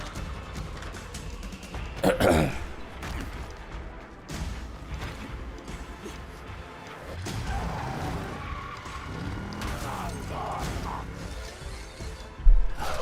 don't care how high his walls are or how big his army is. That's Roger Craig Smith. That fucker will pay for what he did to me. I hate All the Roger years Craig he took Smith. from me, all the agony he put me through. You want revenge? Damn right I do. Dude, every voice that Roger Craig Smith does, other than Ezio, just sounds like Roger Craig Smith.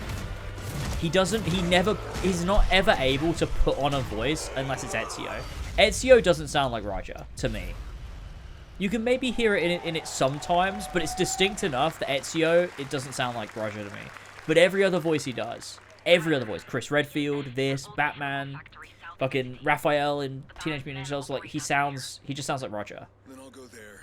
Sonic, even Sonic, it just sounds like Roger. Like, that sounds like Sonic. It's just his Sonic voice. There's the big news. Dying Light the Beast is coming on August 22nd, Gamescom week. All right. This next game draws inspiration from classic coming-of-age films to capture the highs and lows of adolescence, the bonds of friendship, and the nostalgia of growing up. Kingdom Hearts 4, let's go. Mixtape comes from Beethoven Dinosaur and Annapurna Interactive, and this is your exclusive new look at this game that plays like a love letter to teenage memories. Persona. Hanging out, getting buzzed. I've got to get out of this place. I love gaming events so much. At the end of an Pretty sure this era was already revealed, when wasn't it? everything's about to change. It's It looked time kind of to cool. look back Reminds on me your a lot of Lost greatest Records hits. though, which I still need to play. We need to do Vampire as well. We were gonna do the whole like.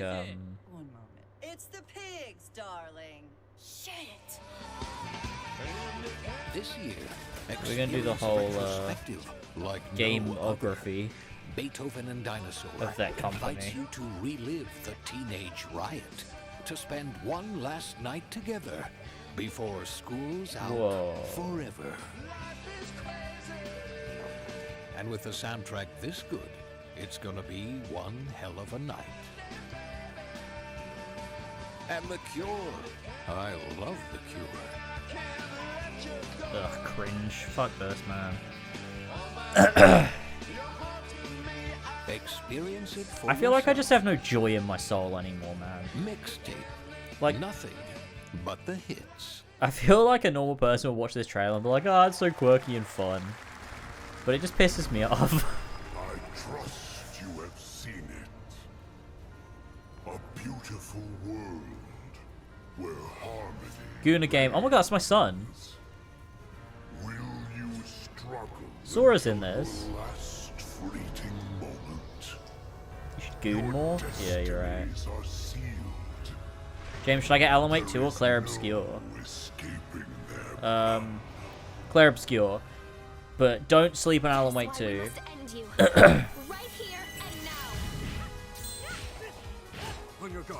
I might have to get this. I want to play as Sora. Look at him. Fat, chunky, buff Sora. Just getting started. It's like him in real life. Minus the buff, though. The surge of power. Savor each moment. Is this like a roguelike or something? Now, get ready. Everyone, are you with me? We will live on in this world. Are you a Hades type of guy? I loved Hades. Haven't played Hades 2 yet though, but it's still in early access, right? It's not like full release. For a future filled with hope. I recognize that voice.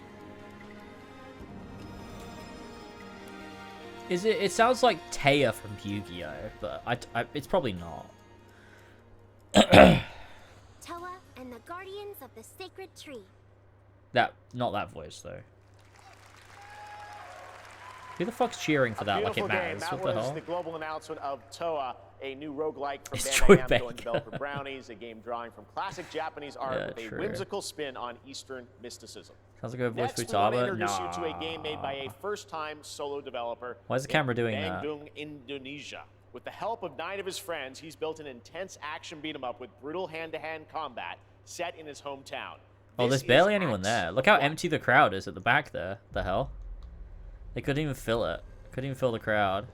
They left me with nothing. No justice. No peace. Just names on the wall. The hunt isn't over. Sounds like Chirithy. Isn't that No, who let's plays kill the voice of Chirithy is from Digimon, I feel like? Plays Gatomon? I don't know. Maybe not. I don't remember. Is the Sifu like? Yeah, maybe. Oh, and it's got parkour. Wait, this might be Peach.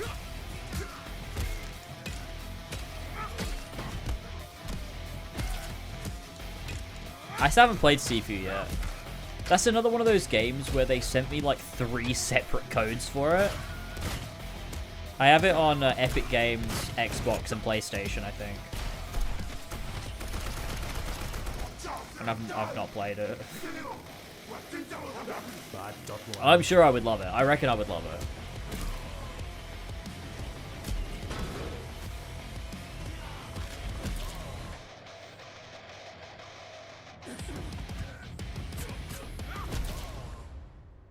Acts of Blood. Oh man, that's epic. That looks pretty sick, actually. I'll play that. But I need to play Sifu first. Amazing what these solo devs can do today. Now it is time for the reveal of the next game from Montreal-based Tribute Games, the makers of TMNT Shredder's Revenge and Marvel Cosmic Invasion, which you saw a little bit earlier. If you're like me, you've been waiting for more than I'm a nothing decade like you, for Jeff. this reveal. You're not like us, buddy. Alright. Universal. Toronto. Wait, that's crazy. That's crazy that I just did a Not Like Us reference before that. Okay.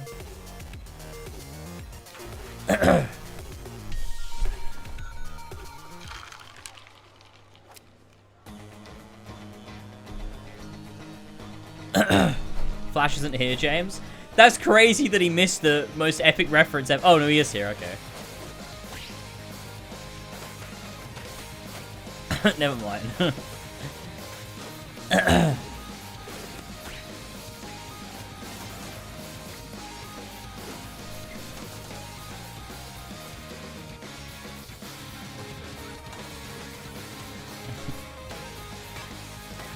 Sorry, I forgot to read YouTube chat.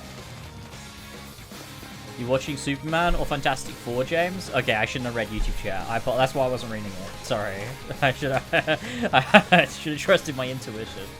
No, I'm not. I'm not watching either. I don't care about either.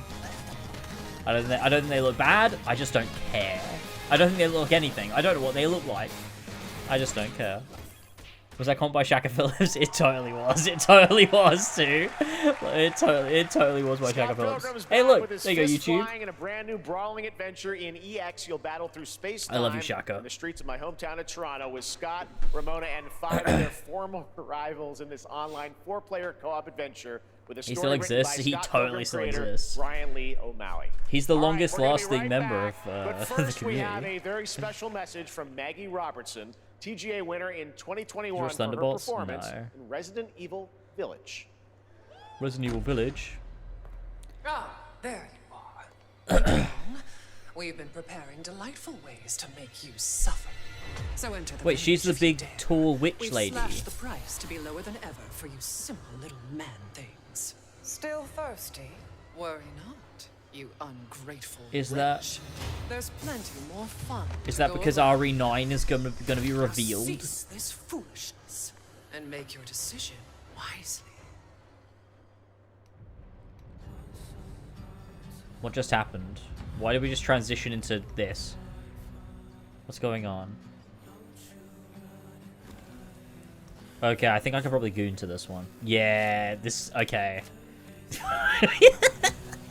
Oh, let's go! Gooner game! Fuck yes!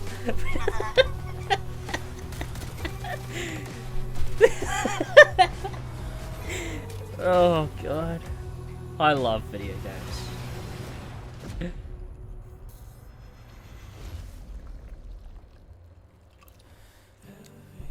This looks like Stellar Blade. Is it a sequel or another IP from the same... no, okay.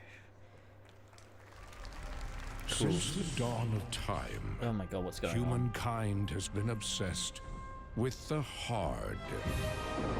The... What? Wait, what? The hell is this? Now, a glorious morning has dawned on something that's simply harder. Scum.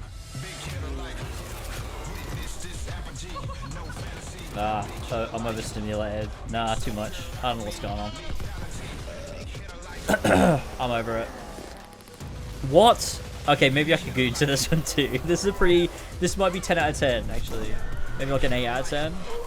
Your hard just got harder. Scum. Mind's Eye. Wait, this is that one game with Lincoln Clay, isn't it?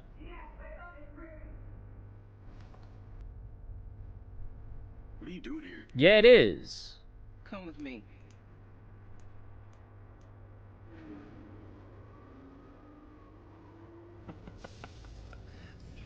At first, I thought it was just broken synapses in my head. Keep your left on. I haven't had company in years. I've been seeing things. Like a part of me that's been buried. Why'd they whitewash Lincoln Clay? What's going on? I don't know what the skin tone of the actor actually looks like. Maybe they... Charlie, maybe this is... But it feels like they lightened his skin for this game. You will be a soldier.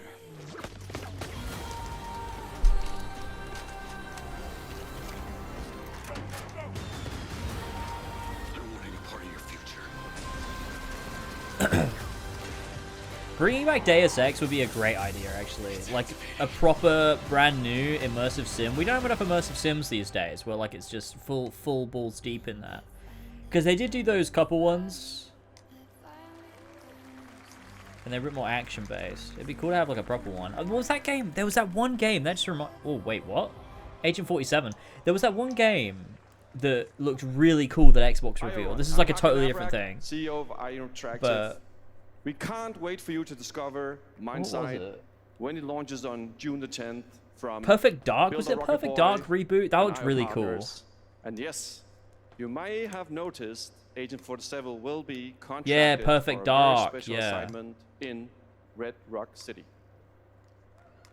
This week,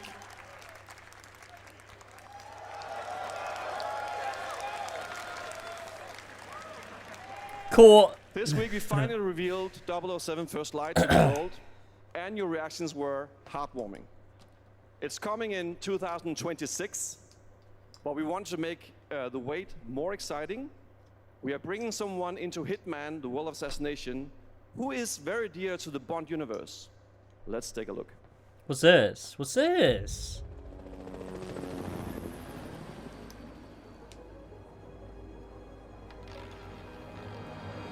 Your target is the elusive shadow banker, known only as Le Chiffre, a financial mastermind with suspected ties to the criminal underworld. I He see, has I arranged see. a high-stake poker game at the Casino Monarch. Mads Mikkelsen coming back to gaming. Our Bro was in clients Death have Stranding and now deemed this Hitman. unacceptable. I've invited these people for a reason. I know their weaknesses. That's cool. Okay. Mr. Gang, I'll probably play he's that. too impatient and neither am I. Well, she likes a drink. I've been meaning to reinstall Hitman, I don't know actually. about the newcomer, Mr. Smith, though. He's the only wild card. Well, this is turning into an interesting evening. Welcome to the VIP room here at the Casino Monarch. Reaper. But it's just reusing that Unusual Paris name. level from Hitman 1, Names isn't are it? for friends. Wouldn't you agree, Mr. Le Chiffre? Which is fine, but... There you have it. Hitman and 007 are coming together in a very unexpected way. We know our players waited a long time for 007 Daniel Craig First Light. would rather eat his own It's just shit than around be the in a corner, Bond game. Coming out next year. However, What, Hitman is live right now. So I thought, why wait? And I asked a fellow Danish friend to join me here. As Has a matter even of fact, Daniel he's Craig here even been in with anything us since today. James Bond? I can't even That's right, think. everyone at Summer Game Oh, Fest, Knives please Out. welcome the great Mads Mikkelsen. Oh my god, he's here. Wait, he's here? Wait, do you think him and Hideo Kojima, like, you know, are gonna go out on the town after this? Thank you for I joining hope us. so. Thanks for coming to Summer Game Fest. Mads, you are Cliff, but you're also Agent 47's next target as Le Chiffre, the villain we know from Casino Royale. Mads Mikkelsen is like, I don't know what that And, means, you know, buddy. this is, I've always had a deep love for this character. It's a role that means a lot to me because of a lot of reasons. So when Haggard gave me the chance to step into the shoots of the Schiffer once again, I did not hesitate for 1 second. But this time is a little different. He's more confident. He's dangerous. He's not just a brilliant mind hiding behind a desk. He is visceral, unpredictable, and ruthless. And let's just say this time he doesn't outsource the violence anymore. That sounded like it was written by ChatGPT.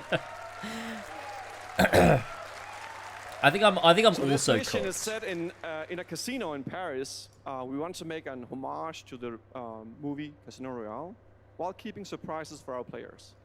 James Bond and Agent 47 have very different set of skills, and the mission will be handled. Let's in just say he very doesn't different outsource the violence creative anymore. ways. Yeah, he's not going to beat me in poker. He's going to figure something else out. So I guess it is not just about the shot, it's about the bluffing around the table this time? Yeah, sure, exactly. It's the Schiffer is always like 2 steps ahead of you. He will Imagine shoot before you standing reach him, like so it's a 2-3 little like being meters a from Mads chess Mikkelsen. player That's to a poker crazy. game. We built the mission to allow several parts, unexpected characters, appearances, and even custom poker mechanics. Wow, all right, well, when do we get to play this? That's the best part. He doesn't know what it was saying. Yeah, he does not know. So He's just told to show up, read the auto cue, and leave. Le Chiffre, Elusive Target mission starts today in a few hours. Why a few hours? Why not right only now? 30 days, and if you play it, you will unlock a unique reward in 007 First Light. Amazing. All right. Well, Didn't you know I met him thanks once? For joining us for Summer You Game met Fest. Appreciate him it, once? guys. What? Thank you so much. Thank All right, you. great to see you. Why? Great stuff. All right, now here's the announcement of a new party game coming later this year that will delight LEGO fans, made with over 1 million LEGO bricks, 300 minifigures, and over 700 trillion minifigure combinations. It's Saturday night somewhere. I gotta pee. This might be a good chance to go pee, actually. I mean, this could be a good game, but I'm okay missing it, I think. I'm back in a We're minute. minifigures then. We don't have nails.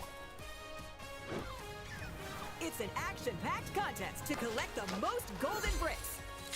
But will you be helped by friendly krakens? Or hindered by evil monsters. Or lightly toasted by a flying lizard with wings? That's a dragon, Ted. And what about our amazing mini-games, Ted? We've got more of them than you can count. More than 10? It's actually more like 60. Whoa, that's a lot! With surprises around every corner, anything can happen. Anything? Anything. Anything? Yes, anything. Okay, but certainly not a giant crab, a mythical king cobra, or Master Wu smashing a crate. Those were literally just on screen, Ted. Wow! We've got all that and more in LEGO Party!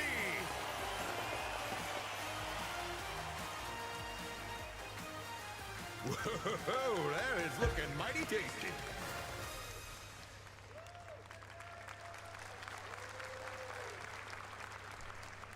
All right, next, a new look at a new team shooter from Dreamhaven and Moonshot Games. 20 players across 5 ships venture into the most treacherous region of space, hoping to get their hands on the artifact. The game is called Wildgate, and the open beta starts next week. Hoping to get their hands on the artifact is what I came back to. Announce the game will launch on July 24th for PC, PlayStation 5, and Xbox. Let's see what it means to get into some serious space shenanigans. Oh man, I love serious space shenanigans. Oh my god, this is so exciting and cool. Danger. What do you think the life of someone who plays this game is like?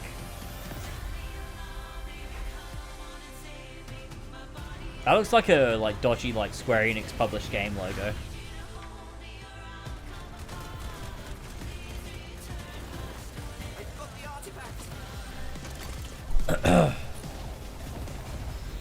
I can't believe Persona Joker Persona 5 in Lego Pie. That's insane. Oh, I should have been there for it.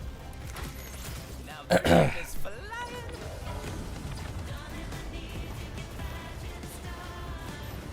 that the artifact? They're in 3rd grade. This'll be good. Yeah, true. Maybe I would have enjoyed. I forget that different people of different ages exist. I would have probably enjoyed a game like this when I was 13. I'm proud to reveal to you the next game from Toronto-based Drinkbox Studios, the team behind the Guacamelee series, and Dude, Nobody Saves the that's World. not real. They're You're making making a full those 3D things game that can up. be played alone or with a friend in co-op. You can find out more during Day of the Devs James right doesn't after see the show. age. But for now, That's what he tells here the is the judge. global Oh, reveal no. of Blighted. Looking over this decaying world, one can only wonder, how did it all come to this? Is this game going to be good? What do we think? The ancient rituals, the Plucky dead Squire buried DLC when? with a seed Did from they the make trees Plucky of Squire? memory.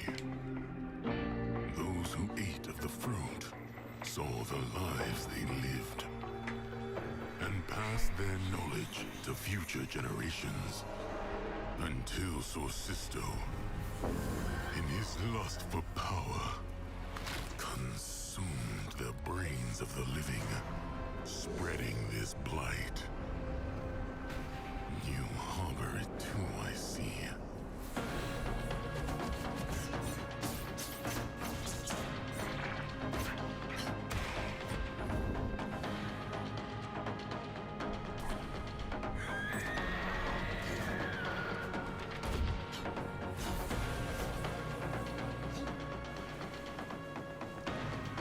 lost track of my business emails.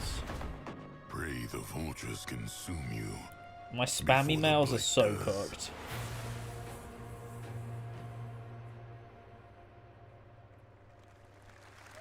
Fuck buddy request.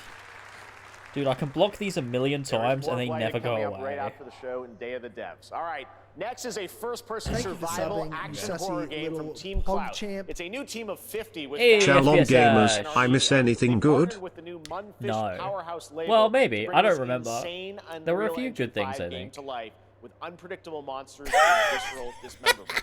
Here, Wait, I just got an email about like collaborating on thumbnails. Thumbnails suck, by the way. They're like just garbage fucking like vlogger thumbnails. But it's the fucking image they use to advertise is this. Donald Trump, and it's Logan Paul and Donald Trump with blue YouTube logos in the background. Yeah, man, I definitely want to work with you. That sounds awesome.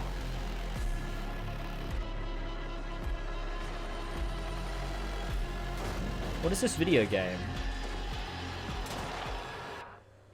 This isn't real. That's not a real game, man. This is fake game. That kind of looks a bit real. I don't know. Do you know what? The best days of gaming are behind us. I miss when games looked like shit and just had to be good because they look like shit. Now games can just look really realistic and everyone goes, this game's fucking awesome. But it's like written like shit, it's designed like shit, it's got no substance to it, but it looks really good. Graphics are real pretty. I'm not saying this game is an example of that. This might be a really, really good game. I'm just saying I miss when games look like shit and had to be good. Ew. Wait, I think I have this wish listed on Steam, actually. Remember that kid who said Ethan was single because of his thumbnails? Kizek, yeah, who dressed up as Bayek, yeah. He went to school, dressed as Arno, and asked out his crush, who he imagined was Elise. Yeah. Kizek. 300,000 concurrent players on Steam and 3 million players in total. In this game, you explore a And he hated. What was it? He hated black people because a black man beat up his dad once or something. He was also black. Well, here's Mecha Break's right? latest trailer with the answer you've all been waiting for. Very funny. Growing Martian zones forced the Thalassic Federation. Beat his uncle, I think. Yeah, someone in his family, that's for sure. That was funny. Weird kid. I mean, he's probably like what, 20 now? 20, 22? Nah, probably more like 20, right? I don't remember how long ago it was. So, let's assume. We've got to assume he's matured and become an adult and like is alright. Surely in prison. Well, maybe. I guess I was being more optimistic. But yeah, maybe. I mean, could be.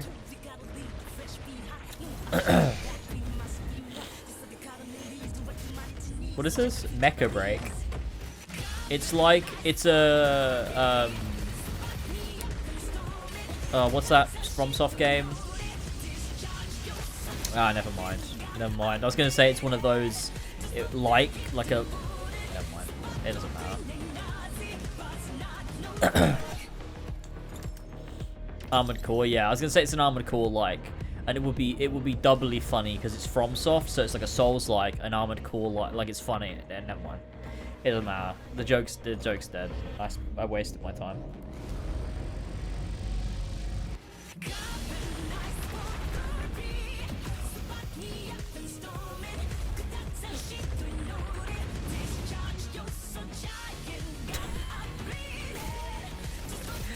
Oh man. James, read this please. Read what? Wait, what? Wait, why is it? What? Read this please. I did, but is that what you want me to read? Just a message saying, read this please? Well, I did. Oh, I've accidentally minimized my YouTube chat.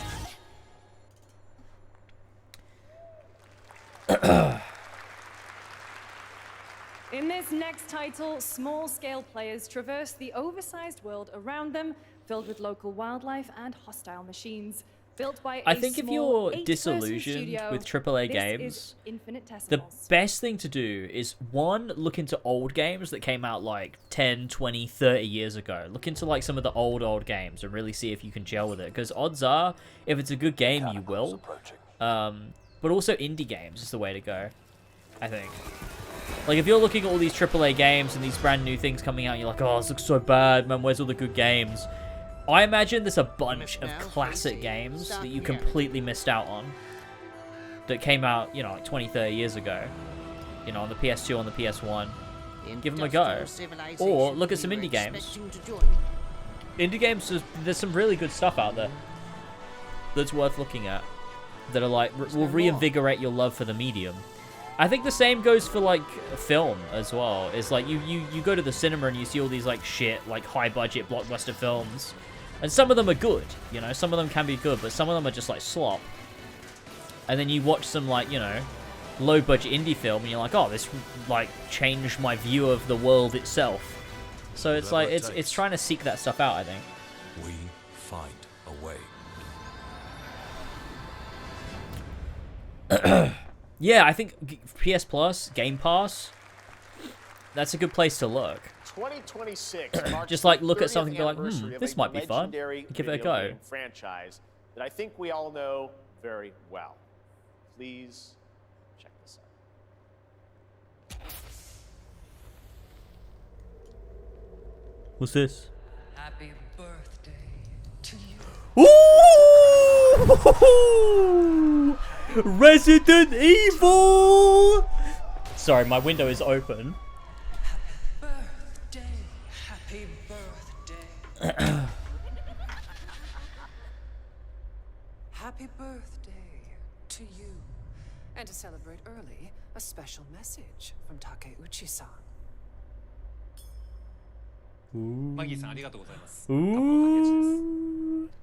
皆様のおかげでバイオハザードも30周年を迎えることができました。ありがとうございます。さて、 Is it gonna be 9 or a remake of the first one? もう少しだけ、あと瞬き Or 5? I don't know. お待ちいただければと思います。それではこれからもバイオハザードシリーズよろしくお願いいたします。ありがとうございました。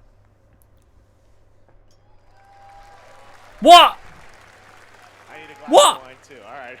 Thank you, Takeuchi-san, for that very special message. Fuck off! We cannot wait for when the time Fuck is right off! to share more leading into the anniversary. Pack it up! Get the fuck out of here! That's bullshit! That's bullshit! Fuck this stupid shit! What the fuck are we doing? You can't just have a message from a developer going, yes, so the next game will probably be revealed soon, have a good one. The fuck are you doing? What the fuck are you doing? Ridiculous. Fucking ridiculous. Oh, what is this? I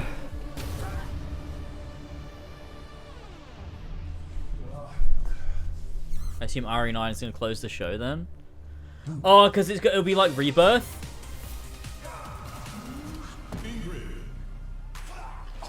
It'd be like Rebirth when they did the little...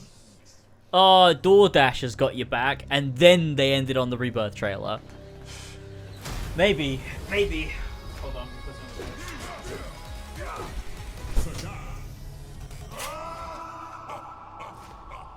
Oh. Yeah, that maybe makes sense. That maybe makes sense, Flash. I might be with you on that one.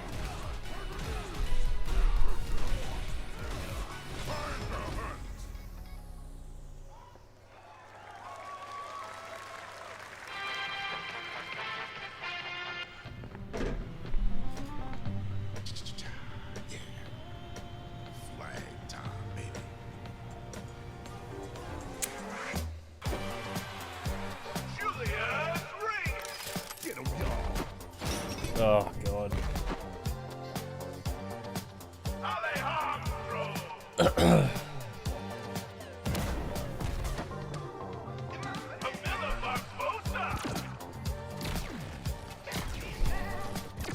Dude, it's so funny they're not going to announce Final Fantasy IX. I was right all along.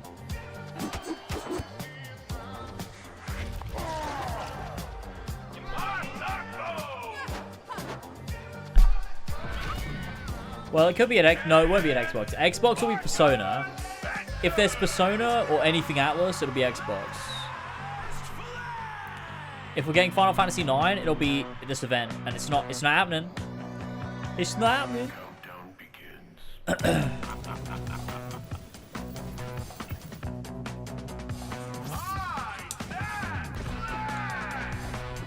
What do you think, like, inspires people to make a game like this?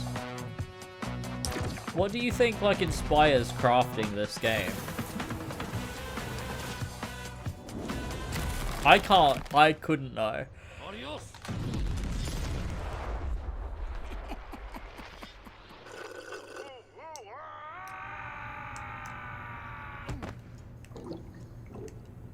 Can I film a Persona 4 Rewind on Sunday? I think we'll get Persona 4 Rewind on Sunday. I do think we'll see it. Persona 6 is, well, maybe not. But like I said, if Persona 6 is revealed on Sunday, I will stream Persona 3 The Answer. I will do it. Capture the Flag, set in the 1970s, as you saw. The closed alpha will be starting later this year. Next, we have a beautiful new trailer for a Souls-like action RPG game developed in China by Lenzi, Wu Chong, Fallen Feathers, which is launching on July 24th. Here's a look. Okay. Dude. Is this bloodshed really what you wanted?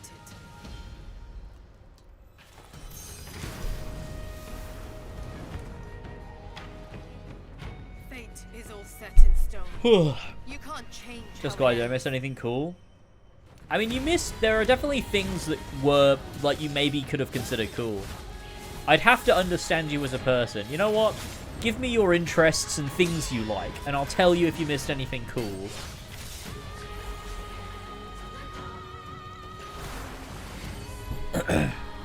If you're a big Lego guy, you probably missed a couple cool things.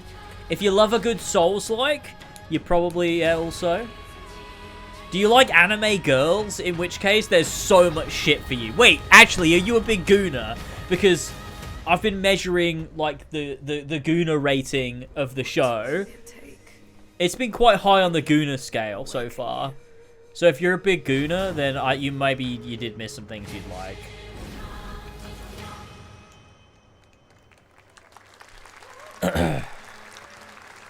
The Goonage.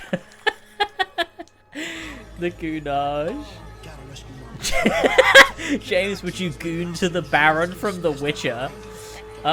If I was asked to, like, with a gun to my head, yeah, I would. But, like, not otherwise. Nah, not really. What?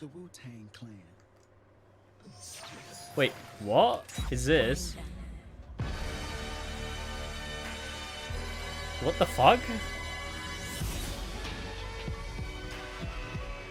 Is gooning like wanking? Yes, but you do it for like 10 to 12 hours.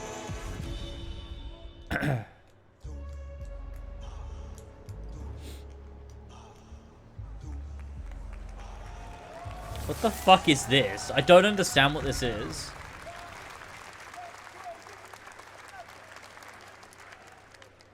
Ghostface Killer is calling on you to rescue his Wu brothers. Wu-Tang Rise of the Receiver is a new co-op action RPG with anime-style fighting, and it's the debut title from the 53-member Brass Lion Entertainment. Now, here's a new look at Guild Wars 2, which has new updates, including player housing, and is free to play. This weekend, to celebrate SGF, you can take advantage of double XP. What about Beats Boy? The dog from The Witcher 3. Well, or the community member that we named the dog after. Which one? The community member, no. The dog, I'd consider it. He's a sweet guy. He's a sweet boy. Their greatest weakness, me. My story. I've never heard of competitive wanking, but I think I'd be good at it. What it depends on like the game mode you're playing, like whether it's going for the longest or Being the first to win. I don't know.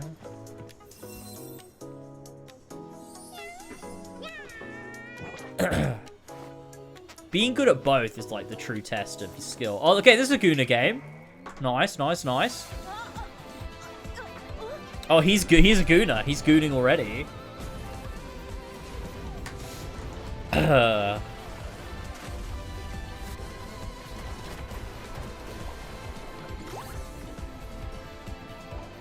Every event becomes worse. Every year. Yeah, that's probably true. See, look what I mean. It's one of those logos with the cross through it. It looks like a dodgy JRPG.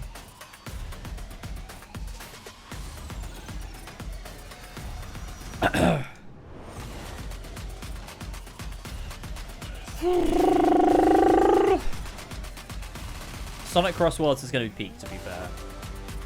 Joker Persona 5 is in it. It's going to be awesome.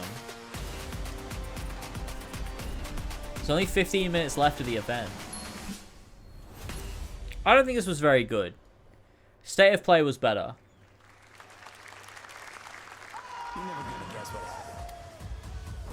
Dude, someone just fucking orgasmed at the Switch 2 logo.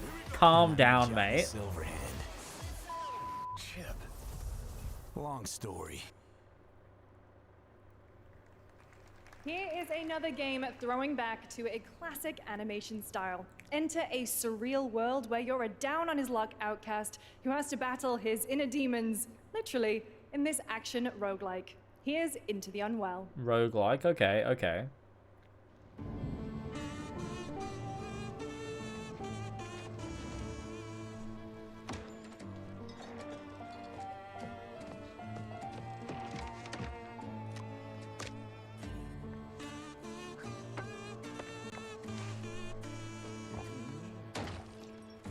You know, the thing about an art style like this is 10 years ago, maybe not even 10, like 5 years ago, it was like, oh, that's a really interesting, like, unique art style. But now every game looks like this, to the point where it's like, oh, you're just capitalizing on a successful thing. Like, Cuphead did it first, really. Cuphead was, like, the one that was, like, well, Timeless River and KH2 first, but Cuphead was, like, the game that was, like, oh, old school, you know, 40s, 50s animation. Now every game does it, and it's not unique anymore. Nah, this looks trash. I'm sorry, this looks trash. Can you rank the Assassin's Creed characters on goon worthiness? I could. Yeah, I'll do a tier list. We should do a tier list. Let's tier list the Assassin's Creed characters on their gooningness. If we get to 50 subs by the end of the stream, I'll do it. On the stream. There you go. No one's gonna do that. But if we did, I'd totally do it.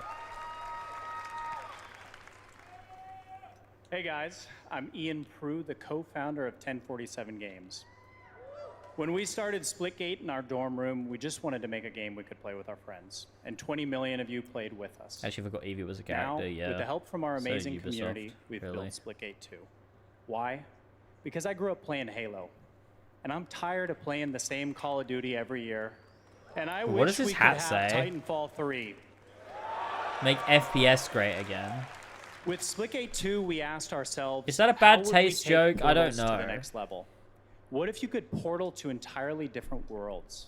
So we combined the action, We should have a movement, Titanfall and 3 though. gameplay of I'm back arena in a minute. I grabbed shooters some tablets. with the scale and intensity of something much bigger. Splitgate Battle Royale launches free right now, and it's fucking awesome. Thank you for subbing, you sussy little pog champ. Just look at that water placement. Expertly done. This is the epitome of sport. We are splitting savants and jetpack geniuses. The movement is so fluid, so fast, you can't stop it, you can't catch. Can he complete the comeback? He's going to try. He shoots. He gets the kill. Now that's how you portal. They're not done yet. They got one. They got another. They're going to do it. They're going to do it. Oh my God! They did it. They actually did it.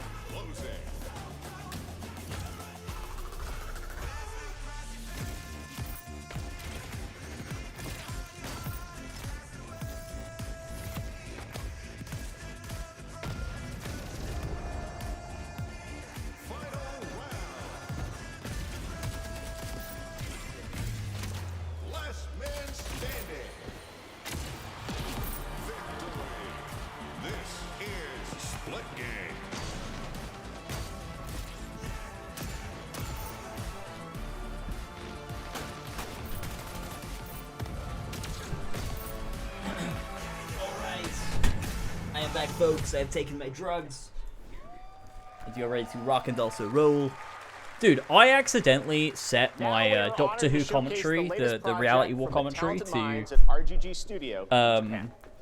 like to sell it, to sell it for like $3 or whatever. Gamer! And oh, fucking cunt. What was that then? Yeah, I accidentally set my that recent video, my commentary on the reality war, which is like a full breakdown analysis of that, the final episode of Doctor Who. Where I react to it live and break it down to be purchased, and like 4 people have purchased it. I did that by mistake, and I've made like, what is that? Like $12 off that. That's fucking sick. Thank you for the gifted sub, by the way, Nikip. Thank you so much. I appreciate that. How many subs are we on, by the way? Just to see if I do have to do this stupid tier list that I just promised we would do. I don't think we're close. I'm pretty sure we're not. Oh, we're 5 away. I'll put it up here. Well, 5 more and I'll do the, I'll do it after the stream.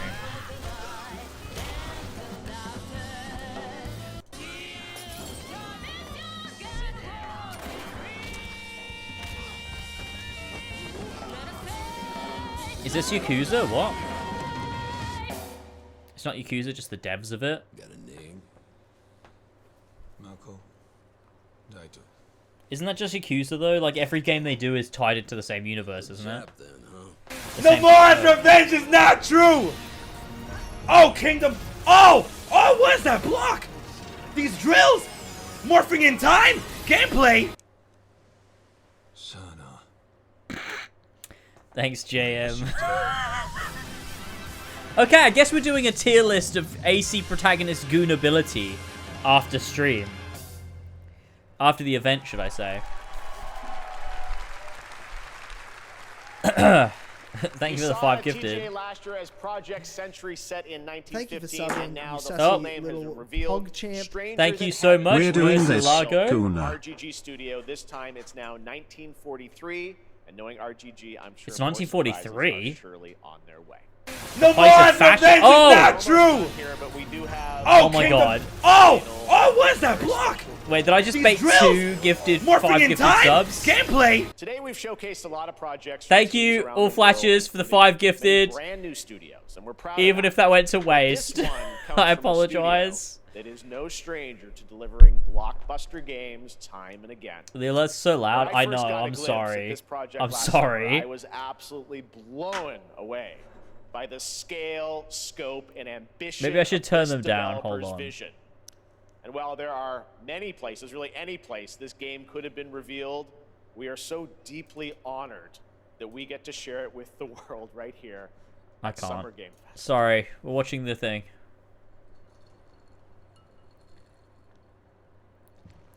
Wait.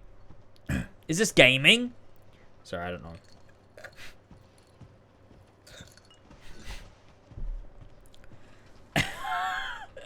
What is this?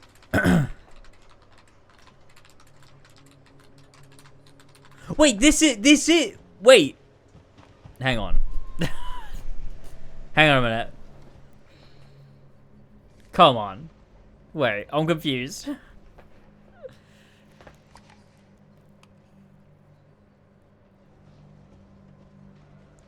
This is Resident Evil, right? Right? Grace. Grace. I recognize the font, but I'm scared I'm being dumb. Grace Ashcroft. Yes? My office. Coming.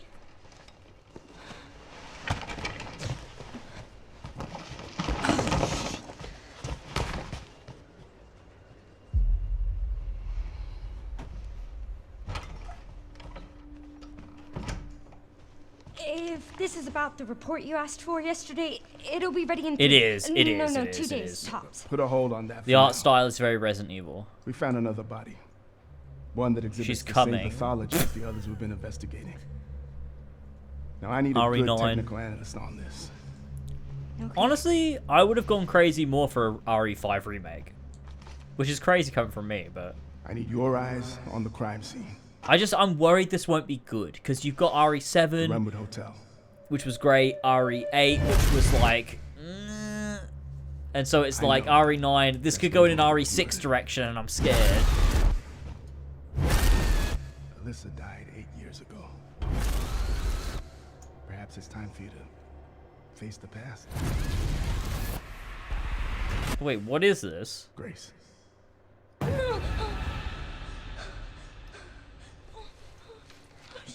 Why is she like, what is going on?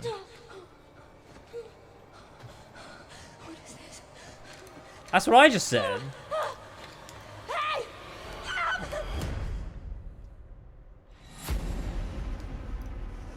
Stay close.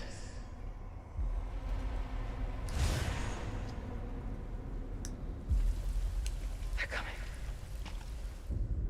I know now that you're the one that I've been searching for. The special one. The chosen one. Miss Ashcroft. Investigating all these strange deaths, huh? We need to keep our voices down. Have you seen the same shit I've seen? Please know that you are my hope. Everyone's gone.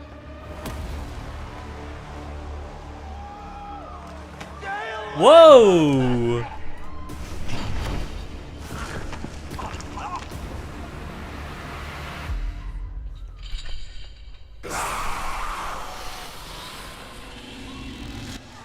Oh!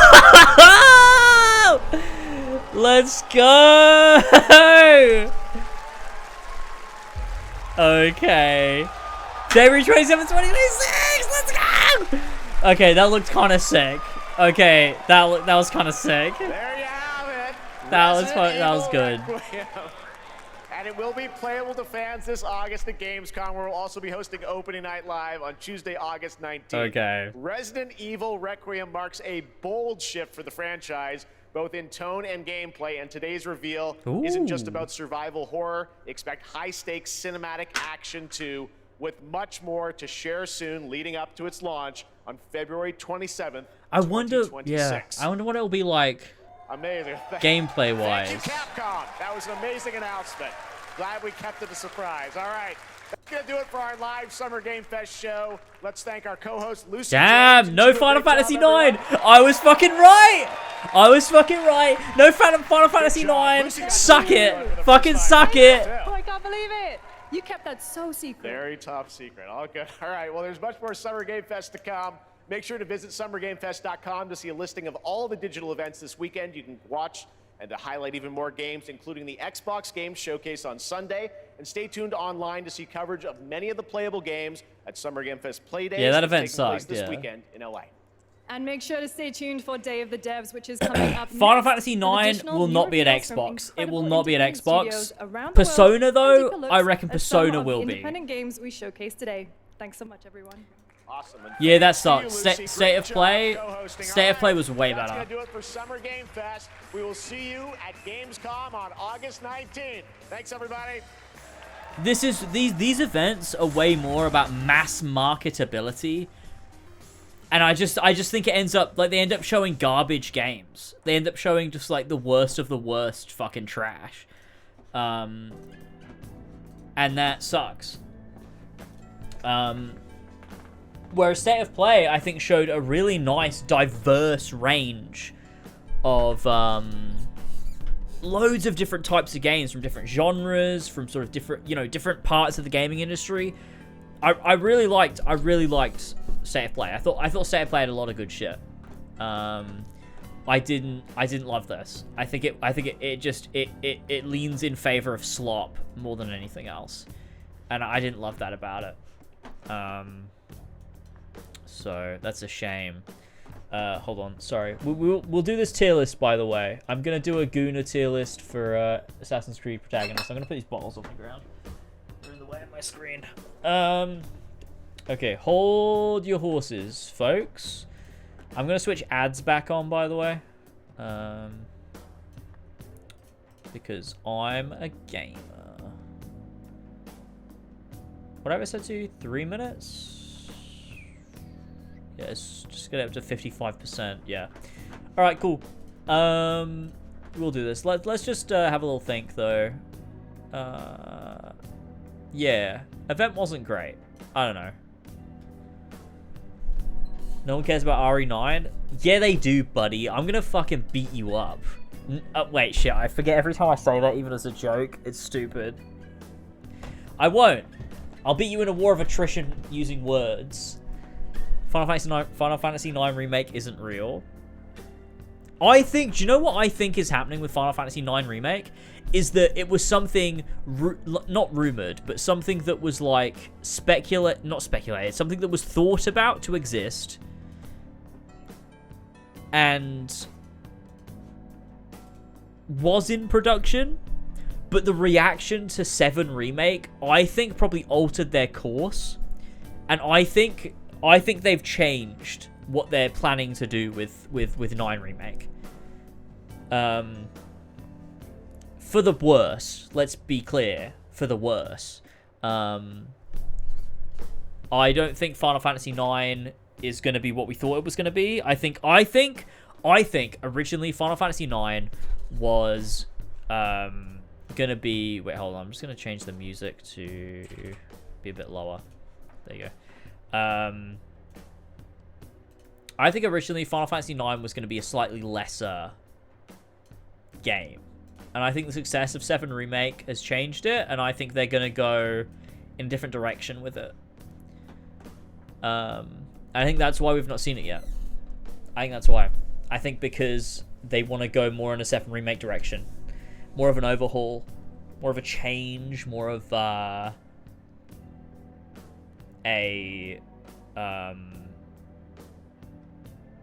because what I imagine is the original Final Fantasy 9 Remake was a direct sort of representation of the original game, but changed to be like more modern. I think they're going to go in like a third-person action RPG route with it, to be honest with you.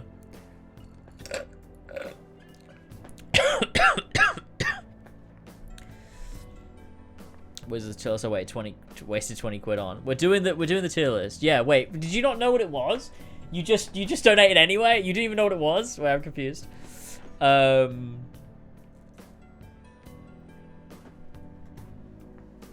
yeah. We've known its existence since 2021. I think it's because it changed. That's got to be what it is. Because we have known about it for a very long time. I think they decided to change direction with it. Either that, or they're announcing it at Xbox.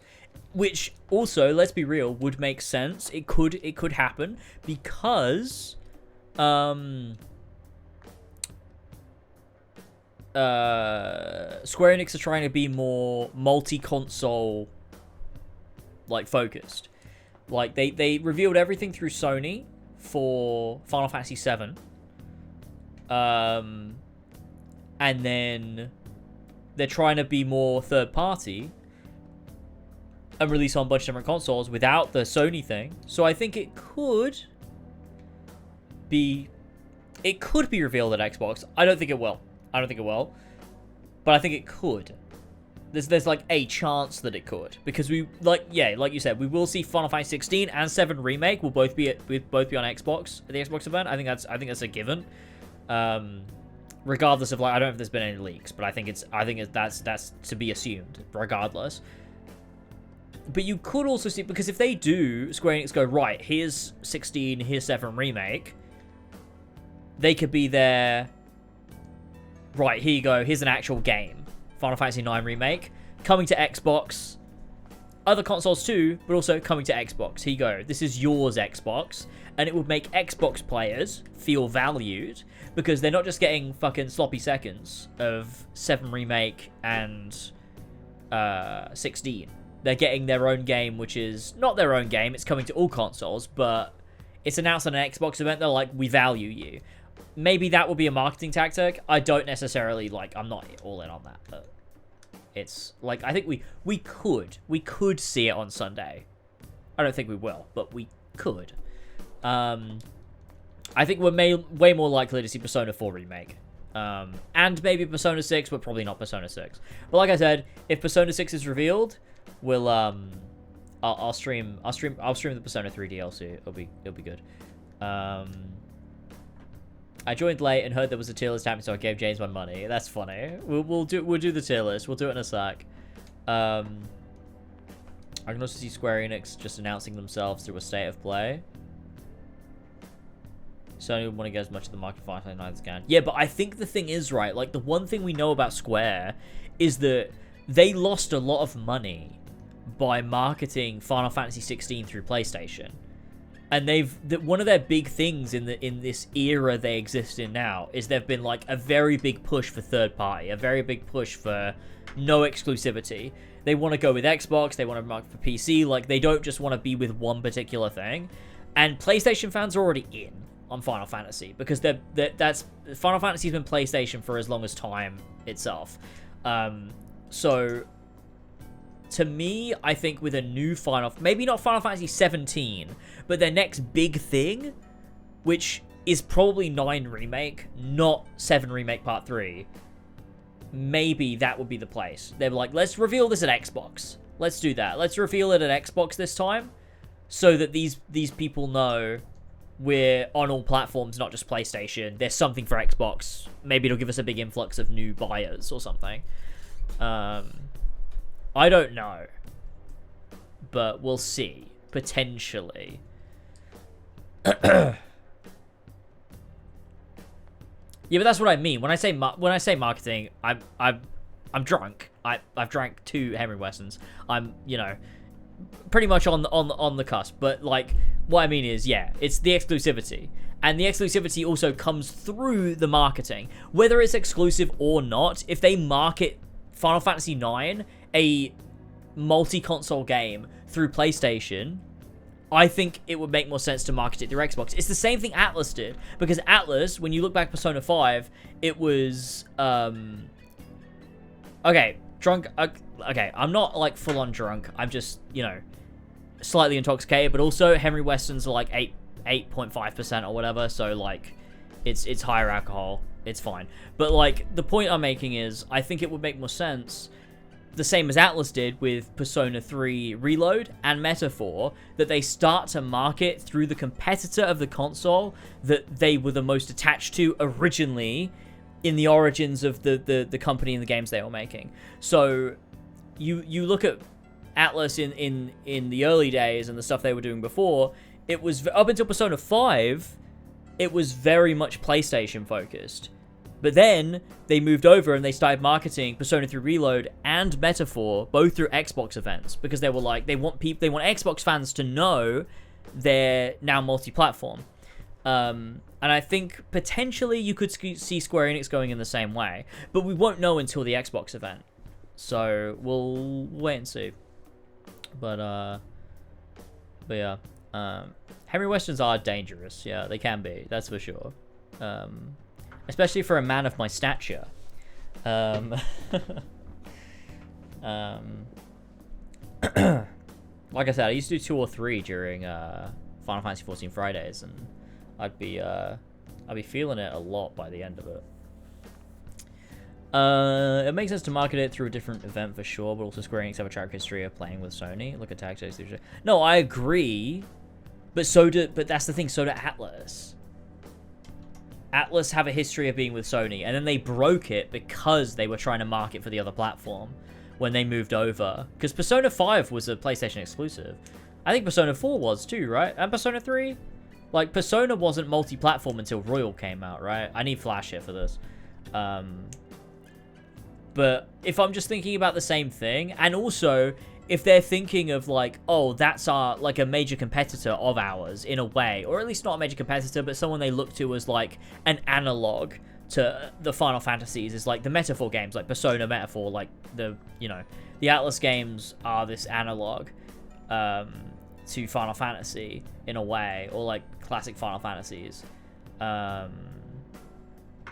So I think it's one of those things where if Square Enix look at that, they might be like, it might be clever to go down that same route as Atlus, especially when Atlus has been incredibly successful. You look at Metaphor's like reception and release and sales compared to Final Fantasy 16, I would imagine Square Enix is looking at that and going, okay, what did they do that we didn't? And I think that it would make sense to go, right, well, marketing for a start, we need to break free of Sony and look at our other options here and market it through other means, because Atlas did that and it seemed to work. But I also think if Metaphor was a PlayStation 5 exclusive, I think it also would have done well too. I just think Atlas make better games, but I don't think that's necessarily a marketing thing, and I also don't think it really matters, because people that are buying games don't particularly care about the quality of them before they buy them. Or after, for that matter, because people just, if you've already sunk your cost, you know, $60, $70, $80 into a game, you're going to finish it and you're going to play it, and it just doesn't matter anymore. You're going to justify that cost. So it is what it is. But I think Final Fantasy 16, 7 Remake, and 9 being announced at Xbox would be a wild commitment to the multi-platform approach. I certainly wouldn't be mad, but I think a nice way to announce it. That would be a nice way to announce it, but I also really don't think Sony would want to let that happen. Defo can happen, I'm in agreement, but I can't see that happening this week. I understand, but I also think Sony doesn't really have a say unless they have a contract still. But I think that contract could have easily already run out for like marketing-based exclusivity. Because I think that was the one thing we took away from like Square Enix's, what was it? It was like a business conference call thing, whatever it was. Their like shareholders thing, where like their big thing was, we want to focus on multi-platform from now on. And I think it might have been based off of what 16's marketing did. Because 16 was on Xbox, was it? Wait, was it? I have no fucking clue. It's on Xbox now anyway. Wait. Is it? Shit, actually, maybe it's not. I have no idea. No, it's not. It's only on PC and PlayStation. Yeah. Oh, I think that's an easy, like, obvious. Yeah. I think that they would really want to focus on it. Look, I don't think that Final Fantasy 9 will be at Xbox. I actually don't. Like, if I was going to stake my life on it and someone said, right now, bet your life, will Final Fantasy 9 be at Xbox? I say no. But that doesn't mean I don't think it will be at an Xbox event. I just don't think it'll be at this Xbox event. So I'm probably with you on that, to be honest. Why would we keep talking about Final Fantasy 16 being on Xbox and Sunday was on the console? Oh, yeah, true. That's true. Sorry. Maybe I am more intoxicated than I thought. Let's do the tier list that I said I would do. Let's try and find it. Hold on. A tier list. Ba-da-dow. Bow-dow-da-dow. Ba-da-da-da-da-dow. Can I turn this down a bit? Music's a little loud for my liking. I don't know what it's like for you, but it's loud for me. Okay.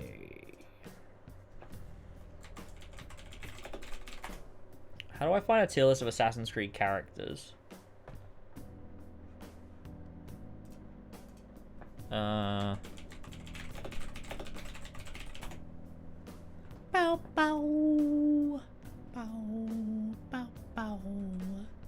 Assassin's Creed characters. Oh, no. Wait. Nah, I'm not. Nah. I'm not doing that. Hold on. I'm not doing this. Get fucked. I'm not doing that. We're doing... I'll do it. You know what? Actually, I'll do this if we hit 100 subs. In the next 5 minutes, I'll do this. But I'm not. We're doing protagonists. Otherwise. No, not that one. This one. Oh, no, that's not enough protagonists. This one. Yeah, this one. I'll do this one. I'll happily do this one. But I did not say every Assassin's Creed character. That is not the case. I'm not doing... This would take ages. I don't even know who they are. We're not doing that shit.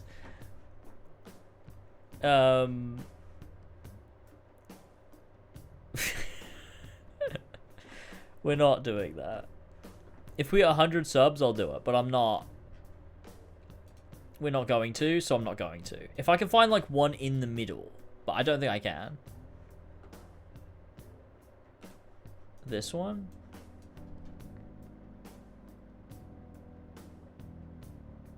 Okay, I could settle on this one. We could do this one, maybe. What do you think? I do this.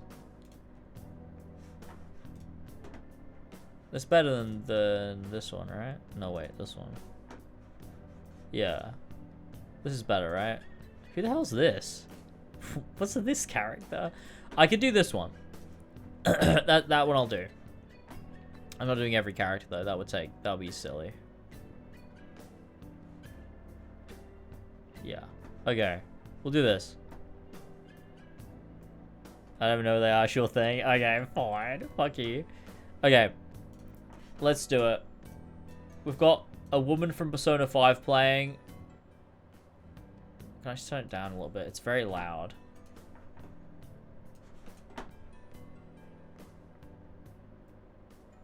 Okay. Right. This is on goon ability. Like how much could you goon to the character? Right? Is it one with just females? Okay, wait, maybe. Wait, is that unwoke of me though?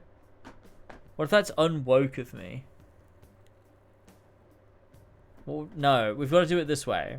Shut up. We're not doing it that way. Okay.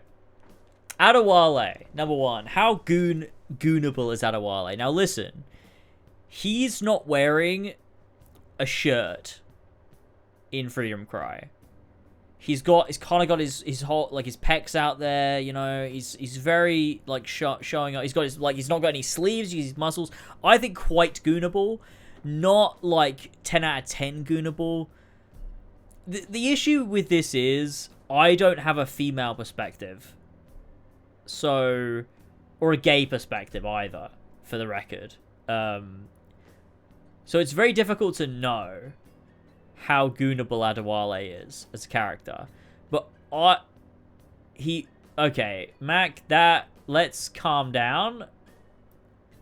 But I think B. I think a B tier for Adewale, relatively goonable.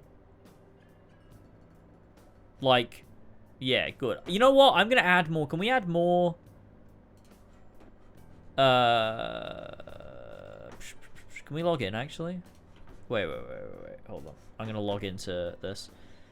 What do I normally log in with? Twitter? Hold on. There we go. Okay, we're good. Okay. Right, can we add another add row below? Because I think we need more tiers, to be honest with you. F tier. Wait, D. Wait, no, it's E, isn't it? E is below D. E. It's that color. Oh. Wait, no. Wait, what? That's D. Oh, fuck. D tier. Wait, no, this color. Shit, I fucked everything. E.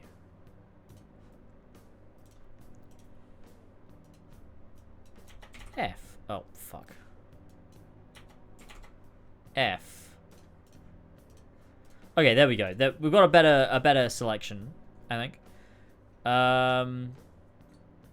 Okay. Aguilar. Not very goonable, I don't think. Like, if we're being honest with ourselves, Aguilar, like, his robes, he's very covered up. He's like a nice looking man, a good looking man, but I think less goonable than Adewale. I think there's more better than him. Like, there's not a lot going on. He's just got Michael Fassbender going for him. And that's, like, it. So, like, as a goonable character design, I think D tier, probably. He's got Michael Fassbender going for him, but other than that, not a lot else. I don't think there's a lot else going for him, to be honest with you. I think we go with D tier. Alexios, though. I think Alexios is maybe like a C tier Goonable, because you can customize his outfit too, to a degree, right?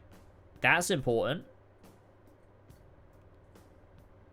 I don't think, because look, there's part of me that thinks the goonability of a character is predicated on how much is in the original design of the character.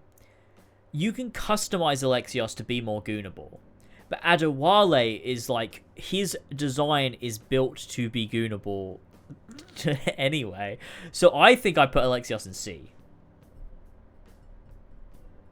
Right? Do you agree or disagree, chat? I need to know what we're saying here. Hang on, let me just I forgot YouTube chat is still here. Sorry. Hi guys. I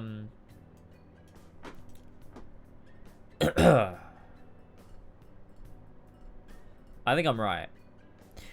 Altair. Now this is difficult because there's a lot of Altair Goonabait Tumblr posts. Like, you've got a lot of posts with him sort of being like, you know, in stages of undress with Malik. So he's probably quite goonable for a woman. Like, I think women would find him quite goonable. I don't think he's above... I think maybe B tier. Because I think part of it would be, like, his personality, too. He's got a lot of confidence.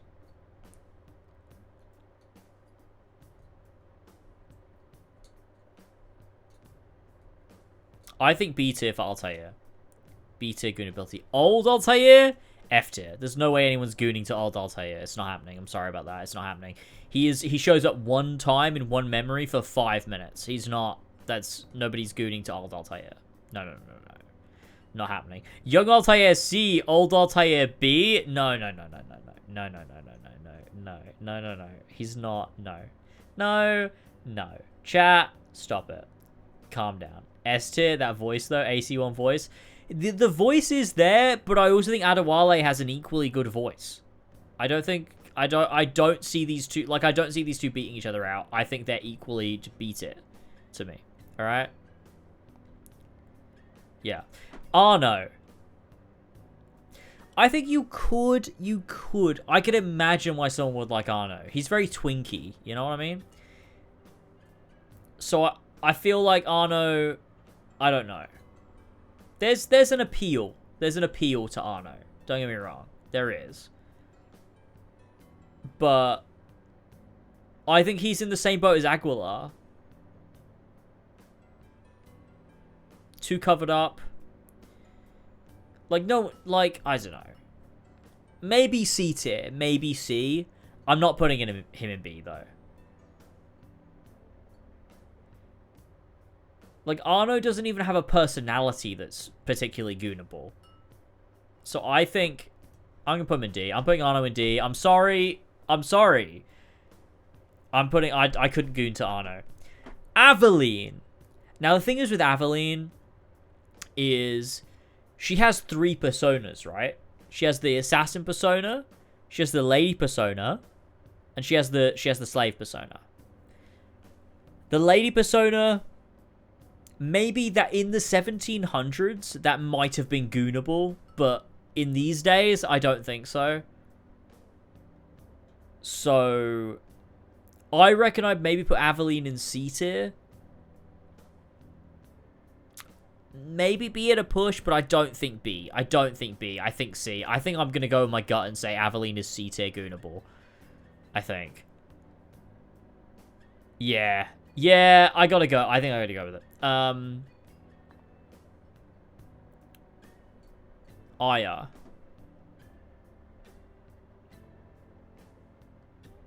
Okay, this is really difficult because now I'm thinking about their incorporation in the game, and Aya has, like, sexually motivated scenes with Bayek, in which case I think she'd be more goonable. I think a B tier for Aya. Purely because of the scenes where she's, like, climbing all over Bayek. I reckon that's quite goonable.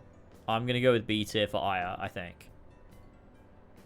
I think there is Guna material for Aya. This is fucking dumb. Ah!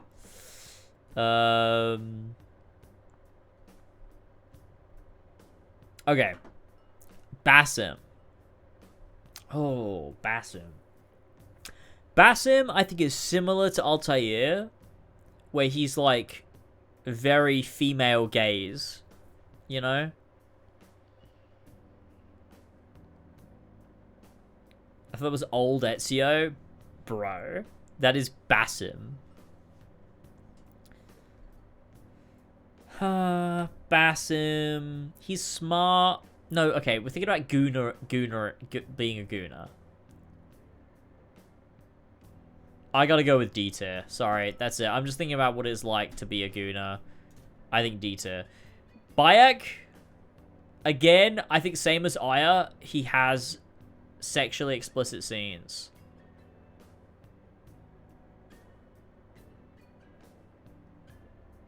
Do you think I should put Basim up? I think Basim should be a C alongside Alexios and... No, I think Basim is too reserved. He's too D tier for me. I don't think I can move him up. Bayek, I think B tier because same boat as Aya.